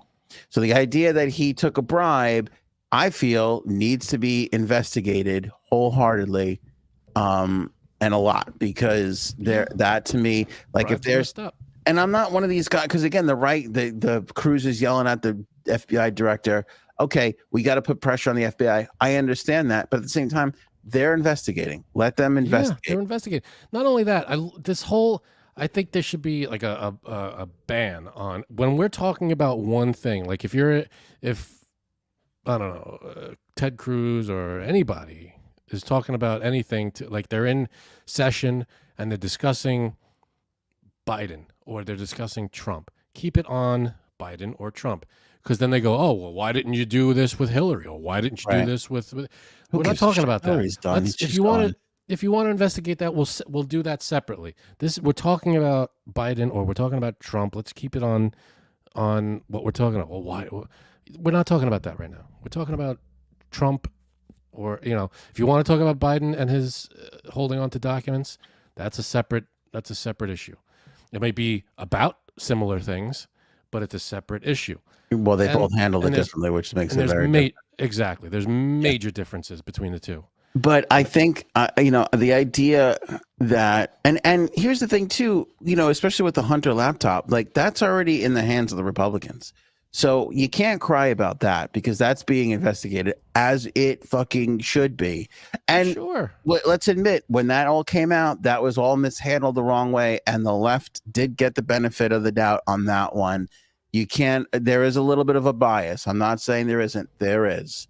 But these things should still be. And here's the thing with these tapes too. And I just want to leave it at this and then we're going to move on. These things have a momentum, right? And they build and they cascade like a wave. You got to put this pressure on. You got to talk about it. You got to bring it to light. You have to spread it, because if that's what causes the investigations to intensify, not only from the FBI, but from the media and everybody else. So if there are these tapes out there, that's how you're going to find them. At a certain point, though, you either find them or you don't. So whenever that point is, I'm sure over the next couple of weeks, it'll come about. Now I'm hearing all these things. The person's fucking dead and all this and that. Yeah. It just they got to find out. The problem starts when people hear that there might be tapes, they immediately jump to there are tapes. And then it's immediately, well, he's guilty. Well, no, we didn't hear. There's no tapes. Nothing has been brought to light yet. If there is, okay, we'll get there. But it hasn't come out yet. People are automatically, oh, the tapes. There's tapes. It's like, no, we don't know about. There are a couple of people who said there were tapes, but I didn't hear a single tape.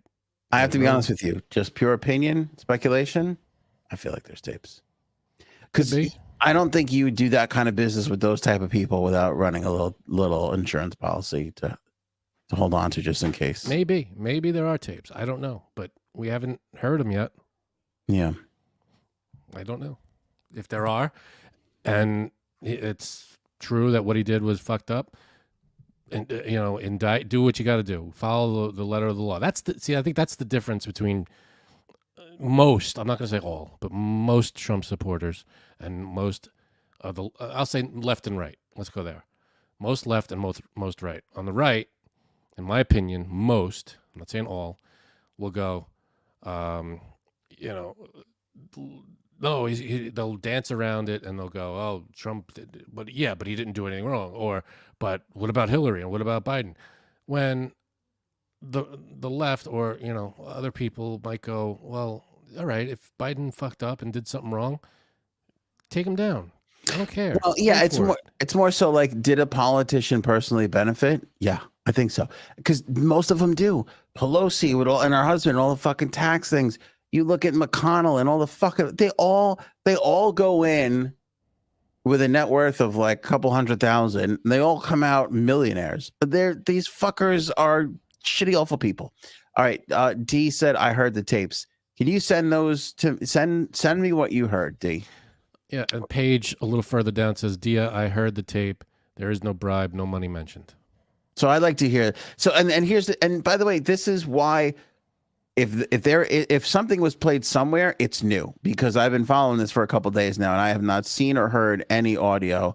So if that has just come to light, again, it's because this becomes a thing and people start digging around and you're going to find stuff. So I think that's all good and it's all progress. D, please send me whatever it was. We'll play it on the next episode, or we'll go through it and we'll do all that. Yeah. And then Biden goes today, God bless the Queen, at the end of a gun control speech. God save the Queen. God save the Queen. Is that what he said? Yeah. I think so. Yeah. A little worried. I'm a little. Are you a little worried? I mean, you got to be a little uncomfortable with how fucking batshit crazy this guy looks up there. I don't know if he's. Wait, hold on. Again, it's a different batshit crazy from Trump's batshit crazy, but it's batshit I'm more crazy comfortable with his. I'm more comfortable with his undangerous crazy. I'll take his less dangerous crazy than the crazy Trump was throwing out. The difference between the two, believe it or not, is ego. Yeah. Trump is, I believe it. He's so much more vain and egotistical, but they're both off their fucking rocker. This guy is, I mean, how they're running him out for office. I'll tell you what, Frank, I think he'll be the nominee, Biden, but I hear more and more about Robert Kennedy Jr. People are loving this fucking guy. I haven't heard that much about it, but hey, maybe I'm wrong. But I'm telling you, yeah, every now and then Biden makes a slip. He fucks up something, they say something wrong. But when he doesn't, and when he speaks intelligently, he knows what he's talking about most of the time, and he's not batshit like Trump was. That's what I'm going for here. Well, we're stretching definitions of words here, but okay. You know what I'm saying? Like, he's not crazy in the fact that he'll fucking nuke someone or bomb a place without fucking. Trump will burn the whole place down to take exactly. Like he'll pull you down while he's sinking. It doesn't matter. Doubt. He already started with the other guy going. Yeah. I hope the other guy is his aide there. I hope the other guy's covered. He started shitting on him the other day on Truth Social. He shits on everybody. His own press secretary. I don't remember her name. She was. I don't remember her name. Yeah. Okay. She did nothing, and he just shit on her out of nowhere. She did nothing wrong for him in his, to him. I don't think, but he just shit on her out of nowhere, and it's like, well, it doesn't matter. You're nothing to him, unless you're paying him. You're nothing. Even if you are paying him, he'll just throw you right under the bus. He's just not a genuinely good person, in my opinion. By the way, if you're interested in that type of behavior, Succession is your show. You've got to watch Succession. I'm not interested in that behavior. UPS workers are gearing up for potentially the biggest strike in the U.S. since the 1950s. They voted today overwhelmingly. By the way, Paul's story. They voted overwhelmingly today by 97% of members voting to approve a strike if an agreement is not reached by July 31st. This would be 340,000 workers. Wow. Yeah, I'm not. I just again, Paul sent. What'd you say? My wife said, "Give them what they want." You could be. You should write that on a oak tag. What are they asking for? Well, Just more pay and yeah, more all the same the typical usual shit. stuff, yeah. But you know what's amazing about this? The story points out that one of their wants, and I think they just got UPS to commit to this. You ready for this? I'm ready. Air conditioning in the trucks. Like, are you fucking kidding me? They don't have air conditioning in They've those been trucks? going without air conditioning. How old are these trucks? I feel like every vehicle past the year 2000 has air conditioning in it. Yeah. My wife said that a couple of them, like a couple of people died. A lot of people were passing out, fucking dying. Oh my God. They're like, all right, we'll commit to air. And when you hear that and you go, holy shit, you gotta fucking. That's insane. That should be a basic. That's like, that should be part of the uniform is the air conditioning. That you get that. That's not even a question. That's insane. Not to mention you're in a big metal truck. I'm sure that thing's got to be blazing hot. Yeah, That's fucking crazy. You're in and out. You're running. It's hot no matter what. But it does help to have the fucking have some freaking air conditioning going. Of course it does. No, that's a basic human thing. For any delivery person, should have air conditioning. Should have air conditioning. Air conditioning and heat should both be functioning. Agreed. It's a good question. I assume they have heat. Why wouldn't they have air conditioning? What is it about heat that was a necessary thing in our society, and air conditioning was such a creature comfort? That I feel like those two equally should have been important to. Yeah, because I think heat was easier to do because you could just light something on fire. Cold is a little harder to come by. Good point. The one thing I am against the Teamsters on this one is they want UPS to pull the video cameras out of the trucks. Why? Just keep people honest. Yeah. It's not so much that you're worried. I guess you're gonna keep the drivers honest and everything like that. But also, if somebody comes on board and starts ripping off your shit, now you don't have that on camera. Yeah, I'm okay with having a camera on the. I mean, that's a work vehicle, and you're supposed to be on the. And you're hauling how many thousands of dollars worth of goods behind you. Yeah, that's okay. I think the camera on the truck is okay. Yeah. Scientists create an embryo, Frank. Yep. Without a sperm and without an egg, they just used stem cells. Can I tell you something? Yeah. Hitler would have loved this story. Oh boy. He would have been like, "See, I knew it. That's the worst. We can do it." German accent I've ever heard. We'll create the race. See, that's not about. See, back when stem cells became like a topic, it was, like I think the use of them was, if you have a disease, if you need a kidney, if you need something, you have stem cells that can help you heal, and it would help in medicine because they're basic cells that could form into anything. They're like that's basically what stem cells are, and to be able to have that access to that and have that scientific power, the potential is astronomical. Like you go again to my guy Neil deGrasse Tyson. He's like, by the year 2050, we'll be able to cure everything. This is his theory. He says we'll be able to cure everything, no matter what you get, virus, disease, cured. We'll probably be able to regrow limbs if we need to. That's so cool. I mean, this is his prediction. So who knows? Oceani, stem cells for the table. Yeah, well, can we get some stem cells? Well, stem cells. I mean, and I think just the advances in medicine would be astronomical. Stem cells, the potential there is huge. And then there's people who are like,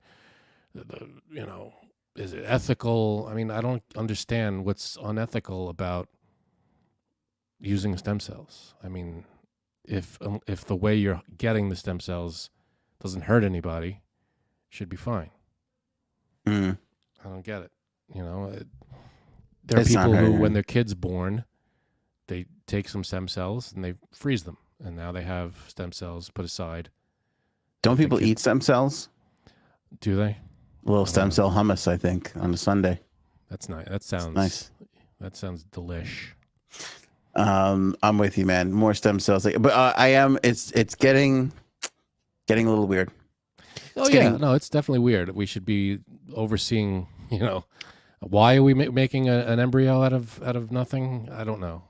Well, again, we're hopping here, but we're at the point where when the AI robots take over and they want to enslave us, they'll be able to produce their own humans, so they can easily program into enslavement. Like we will just be, So you think there'll be programmable embryos? I think the AI robots will be like, oh, now we can make a human. We don't need another human to make a human. We'll make our own human. Why would they make humans when they can make robots? Because humans are inferior. Why don't they just make an inferior robot? That's a good point. Thank you. Can't argue with that. It's far too late in the show to start arguing with you Just on too that. tired. I'm too tired to even. I don't even know why I posed such a question. I'm not going to do it. I retract the question. I'm surprised you haven't given me the signal of like we've almost done 2 hours. It's been a lot today. I'm enjoying myself.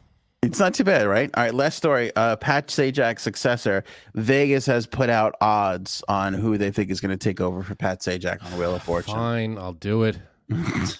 Just give me the call. Call me up. We'll talk numbers. It'll be half of whatever you're asking Ryan Seacrest to do. Yeah, right. Could you imagine? Well, Do you it know for what's half. funny? Back in the day, they used to just hire radio people. Like radio people were the game show hosts. Yeah. Like if you needed to hire a game show host for TV, you went and you sought out a good radio person. Because it would air on radio as well. They would have, because there was only a handful of channels. Well, way back in the day, you're talking Way about. back Yeah. in the day. Yeah, when it first was starting, and Groucho Marx was a big radio guy, and Right. then he did his You Bet Your Life on TV, but it also aired on radio. But he was a radio voice for a while, and that's how. Yeah, you're right. That's because all the voices were there, and that's the host you wanted to have this controlling voice. But even Pat Sajak, like I think he was a radio guy, and then he started doing weather, and then I think Merv Griffin was like, "Oh, that guy's got a great voice. I'm gonna tap him to be the host of this new dumb game show I'm putting together, which will probably only last 2 weeks." And here we are, 41 years 40 later. years later. Yeah. So who's the successor? Who do you think? Who do you think is number one odds? Is it Seacrest? Of course it is. He's going off at plus 200, which means like you if you bet, you're not gonna win a lot. I mean, top can we get three- someone new. Oh, listen to this list. It's just a regurgitation of It's the same shit. the Is it Jeopardy Michael list. Strahan? What are we doing? He's a longer shot, but he's on it. Ryan Seacrest is plus 200. LeVar Burton back again, plus 300. And Vanna White is plus 325. The lower Vanna these has numbers, hosted in the past. the lower these numbers are, by the way, if people don't understand gambling, the lower these numbers are, the more likely they are. So when you get into like plus 1200, that's somebody who's a longer shot. Sorry, Frank, could you say what you were going to say? Well, Vanna White has hosted in the past when Pat Sajak was out. Can I say something? Stunk. And I love her. Did she stink? She stunk. She didn't have it. She's got her role. Nobody wants to see her in Pat's role. Same way as nobody wants to see Pat turning numbers. I think that show went downhill when they stopped turning the letters, when it was just a button. When it changed from She just spinning taps the the letters screen around, now. now she Yeah. just touches the button. Yeah. I liked the physical turning of the letters. That made it more real. But again, that much like podcasting, that is a skill set. Pat Sajak's skill is interviewing somebody in 45 seconds. That's a good skill. Plus, keeping the game moving. Yep. You got to keep it going. You got to control the game. Spin again. Telling everybody what to do, when to do it. Knowing when to make fun of them and call them an idiot, and when to hold back and not do that, because there are moments where because the amount of times you call somebody an idiot on Wheel of Fortune from home and he points it out, it's very different. Yeah. He knows the moments to go. So those are the odds-on favorites. The longer shots. How about this? John Michael Higgins. We were just talking about him. He would be good. He hosts a game show. Don't remember what it's called, but he hosts a game show on, I think, the Game Show Network. He does a good job. Does he? Yeah, and he's got one of those. He was on a show called what the hell is it called? It's on Netflix. 2 seasons. I've talked about it before. Where he plays a news anchor, and he's the anchor because he's got that voice, he's got that charisma, whatever. He'd be a good host. I like that. I like that choice. Maggie Sajak is Pat's daughter. Don't know her, so I don't know. She serves as the show's social correspondent right now. Oh, like if they're giving away a trip to Hawaii, she's like down there. Well, I think she like runs their social channels and is like the social. Like, hey, we're in Florida this week, and all that kind of shit. That's another thing. It's so dumb.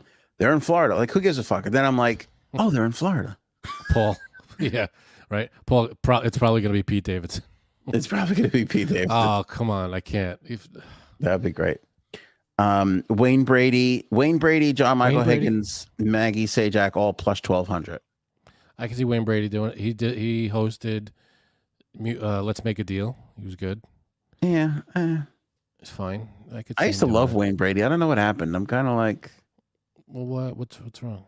What about Alfonso Ribeiro?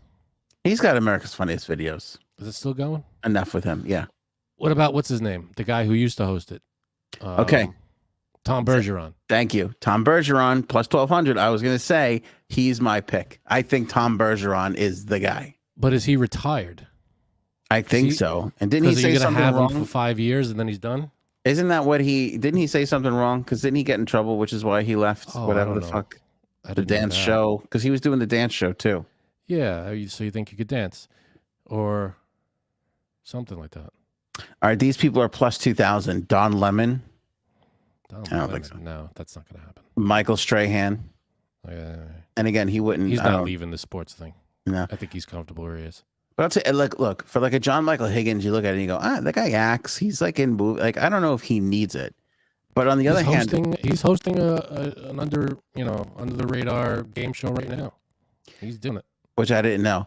But on the other hand, though, it's a great gig because a lot of these shows, like you work for a week. And they will bank like a month's worth of episodes, and then you're off for like 3 fucking weeks. That's true. Yeah, they'd knock them all out. They kind of just knock them all out. Like, it's a pretty sweet gig. And they say that fucking Sajak was like rolling in the money. Oh, I'm sure he had to be in the millions and just working a couple 3 months out of the year probably. Yeah, and I want to say he was upwards of 20 million. Yeah, I can't see Strahan leaving his suite. He's got a sweet gig. It's a good gig, but he does have to get up early. Like, if I'm Strahan, I'd be like, give me that fucking Wheel of Fortune gig. Give me that 3 months Wheel of Fortune gig. But the problem with those things is you don't really. Here's the frustrating part: you don't get to say anything. Like, Strahan gets to have an opinion. He's got influence. He could form and shape stories in the direction of that show. When you're just grinding it out on that wheel, yeah, you're not really anybody. Here's plus 2,500. Craig Ferguson. I would love to see. He's great in it. Whenever he does, he's always good. So good. I think he would be great too. He hosted. What was that show? He hosted a show. It went for 2 seasons, a game show, where it was like you had to pick the person who was like deceiving everybody else. I forget what it was called, but he was good in that, and he has his own flair to it. He was good. His late night show, I thought, was really just hitting new levels just as he was leaving. He had the best late night show. It was so good. It was so different from the other ones, and it was so great. Talking to the fucking robot and shit. And yeah. He was so kooky and fun. He was amazing. Also plus 2,500. Jane Lynch, Mark McGrath, Scott Rogowski. I don't know who the fuck that is. I don't know Scott Rogowski. Mark McGrath. Enough of Mark McGrath already. Who gives a shit? I thought we left him in the 90s, didn't we? He's still doing something. He's hosting something. Is his hair still frosted? I think so. I don't know. All right. But Jane Lynch is great. She's doing what's that? The Weakest Link. She hosts. Snoop Dogg, Sharon Osbourne, Whoopi Goldberg, all going off at 4 or 5 plus 5,000. I don't see them getting the gig. No. Snoop Dogg. Yeah, no. Would not be interesting. Oh man. Anybody else? That's what's on the list for Vegas. But give me Craig Ferguson and give me Tom Bergeron. I think those are two. Yeah. I swear to God, I might bet Tom Bergeron at plus 1200. That's a good. I'd like to see that. Tom. I'd like to see him do it, but I feel like he's too close to retiring. I don't think you want someone that's going to be there for a long time. True. I don't see him going for 20 years. Because that's kind of like with Pat Sajak. Like it bubbled a couple of times too, especially during Trump. Pat Sajak's like a fucking crazy Republican. Yeah. And they just don't want to get in there. Don't stir the pot. Like just be down because so many people watch fucking Wheel of Fortune and Jeopardy, and it's such a huge moneymaker for a lot of people. Yeah. Like when you think about the amount of ads they fucking sell off of that show. Oh, absolutely. And then all the other crazy shit they've done, like make it a slot machine, and like it's just an endless moneymaker. It's that a fucking freaking thing. cash cow. That thing. Yeah. For what? You have to pay there's very little overhead, I would imagine. Tiny over, dude. What's the effort on that show? Coming up with the phrase? Yeah, you come up with the thing. That's it. You don't have to. You don't have to buy a car, a trip, whatever. Yeah, which is all included in whatever. It's all given by sponsors. Yeah, and they fucking there's nothing new to come up with. Like it's just fucking there. Yeah. One improvement I would make on the show, it always pissed me off. They should always have the puzzle on screen. Because they cut back to the people, they cut back to the wheel, they go to Pat, they go to whoever. And you can't see the puzzle. And for like 15, 20 seconds, the puzzle isn't on the screen. You know, like just always have it. Because if it's not the main part of the screen, put it in a little box on the bottom. You know, something. Yeah. Always have it there, so we're always looking at we're always trying to figure it out. That always pissed me off. I'm like, show the puzzle. I can't see the puzzle. Yeah, but that's another show too that I haven't watched in forever, but just keeps going. Like there's just so many people that'll watch it. Totally. Who else would be good? I mean, I think you probably go with like comedians. A comedian would be good. You know, someone that can speak to a crowd and can throw some funny shit in there. Yeah. You know what? Give it to Jimmy Fallon. That's a show. That's a show made for him. You don't have to do anything. You don't have to be funny. Just do the job, get in and get out. I can see Fallon doing that. When you look at it, like I don't know what Fallon makes. If I had to guess, probably 30 million a year, maybe. Man. Maybe 35. With the amount of pressure he's under, like if I were him, I'd be like, yeah, I could downshift to 20 mil a year to fucking host the Wheel of Fortune. 3-month fucking Wheel of Fortune thing. You kidding? Yeah. And they travel. They go to Disney. They go to Honolulu, and they make it a thing. They make vacations out of it. They plan it that way. Absolutely. Oh, it's got to be a sweet gig. Sweet gig to go. R. Yeah, we've got 3 R's. I think. All right, you gonna spin by a vowel? What's going on? Yeah, but honestly though, being who you and I are, me more than you, because you're polite. The hardest part about that job is being like, "Are you fucking kidding me? Yeah. You can't see what this is? There's one letter left, pal. You dumb motherfucker." It's hard not to do that, and it's also hard not to be like, "Can you believe this bullshit that happened today?" Like you don't really get to do any of that. No, that's you got to just be. Thing. You got to just do it. Deadpan. Not deadpan. You could be funny. I mean, Pat Sajak would come out with something every now and then that he would goof around a little bit, but you can't be like what we would want it to be. Which is why Ryan Seacrest is always up for these roles, because that son of a bitch has been talking for 25 years and nobody knows a thing about him or what he stands for or how he feels about anything. That's true. Remember that whole Seacrest out phase? Yeah. What happened to that? That was around for like a year, and then that went away. Yeah, right. Remember? That was. He had his little phases and his little catch things, and this American Idol, and he does all this stupid shit. People what happened to the other guy from American Idol? Remember when he was with two? It was Ryan Seacrest and the other guy. Call up the other guy. Maybe the other guy's available. That would be a nice. Who doesn't love that comeback story? Right, other guy. That should be his name. He finally got something. He's got Wheel of Fortune going. Good for him. Other guy and Vanna White.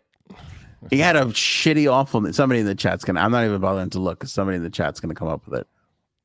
But Brian Dunkelman, right? Doesn't that sound right? Dunkelman or Dunkelman. Yeah. How that guy hasn't killed himself is amazing. Well, I think doesn't he do something like in Britain? Or I don't know. Maybe I'm sure he's got a gig somewhere. So last I heard, he was like middling at comedy clubs in like Ohio. All right. So. Well, he's doing something. You think he's set with his American Idol money? Who, Seacrest or Dunkelman? Dunkelman. No, I don't think Dunkelman. They weren't paying in that first season the way they were paying now. What about what's his name? No, he's not going to do it. Who's the asshole on American Idol? Oh, Simon. Or he used to be, yeah, Simon. Is he still even there? I don't even know who the judges are on American Idol anymore. I don't know either. I know it's Tits McGee, the one I like. Katy Perry. Thank you. Yeah, I call her Tits McGee. You do. Lionel Richie, I think, is one. Yeah, and I'm not sure. That's the weird thing. People are like, "Oh, isn't Lionel great?" I'm like, this is the most embarrassing. This is the most embarrassed I've ever been for Lionel. Like, I respected Lionel before he went out there and started acting like, oh, I got to fucking talk to these people, like. Hey, you know what? I don't. He's doing just fine. Yeah, he doesn't need my respect. Yeah, he's doing just fine without you. Lionel didn't assist in picking up 2 piles of shit off the floor today. That's for sure. Probably not. Oh God, yeah. What are we gonna do when my kid goes back and watches all these episodes? What's that fallout gonna be like? Is he gonna do that? I'm probably gonna have to delete this whole thing once he gets to a certain age. I'm telling you, once he brings home his first girlfriend, you just play this episode for them. Yeah, sit down and watch Daddy do a show. Yeah, could you imagine? He'll love God. it. Remember, get that Oval book. It's out there. Yes. Get the book, Oval, a novel. Link in the description of this episode. You still get the note if you purchase it in June, right? So we'll write you a handwritten note. Just go ahead and snap a photo of your receipt and send it to mdchmedia@gmail.com, and we'll get right on getting you guys the note. And if you bought in the first 2 days and you're waiting on your video, that's coming soon as well. We're trying to make that compiling it all more special than just like this. So right, that's coming. So don't worry about that. That's it, Frankie. You got anything else? I'm good over here. Over 2 hours, people. Over 2 hours. That's the return of Frankie C. Potato salad. Well done, my friend. Maybe we should go now.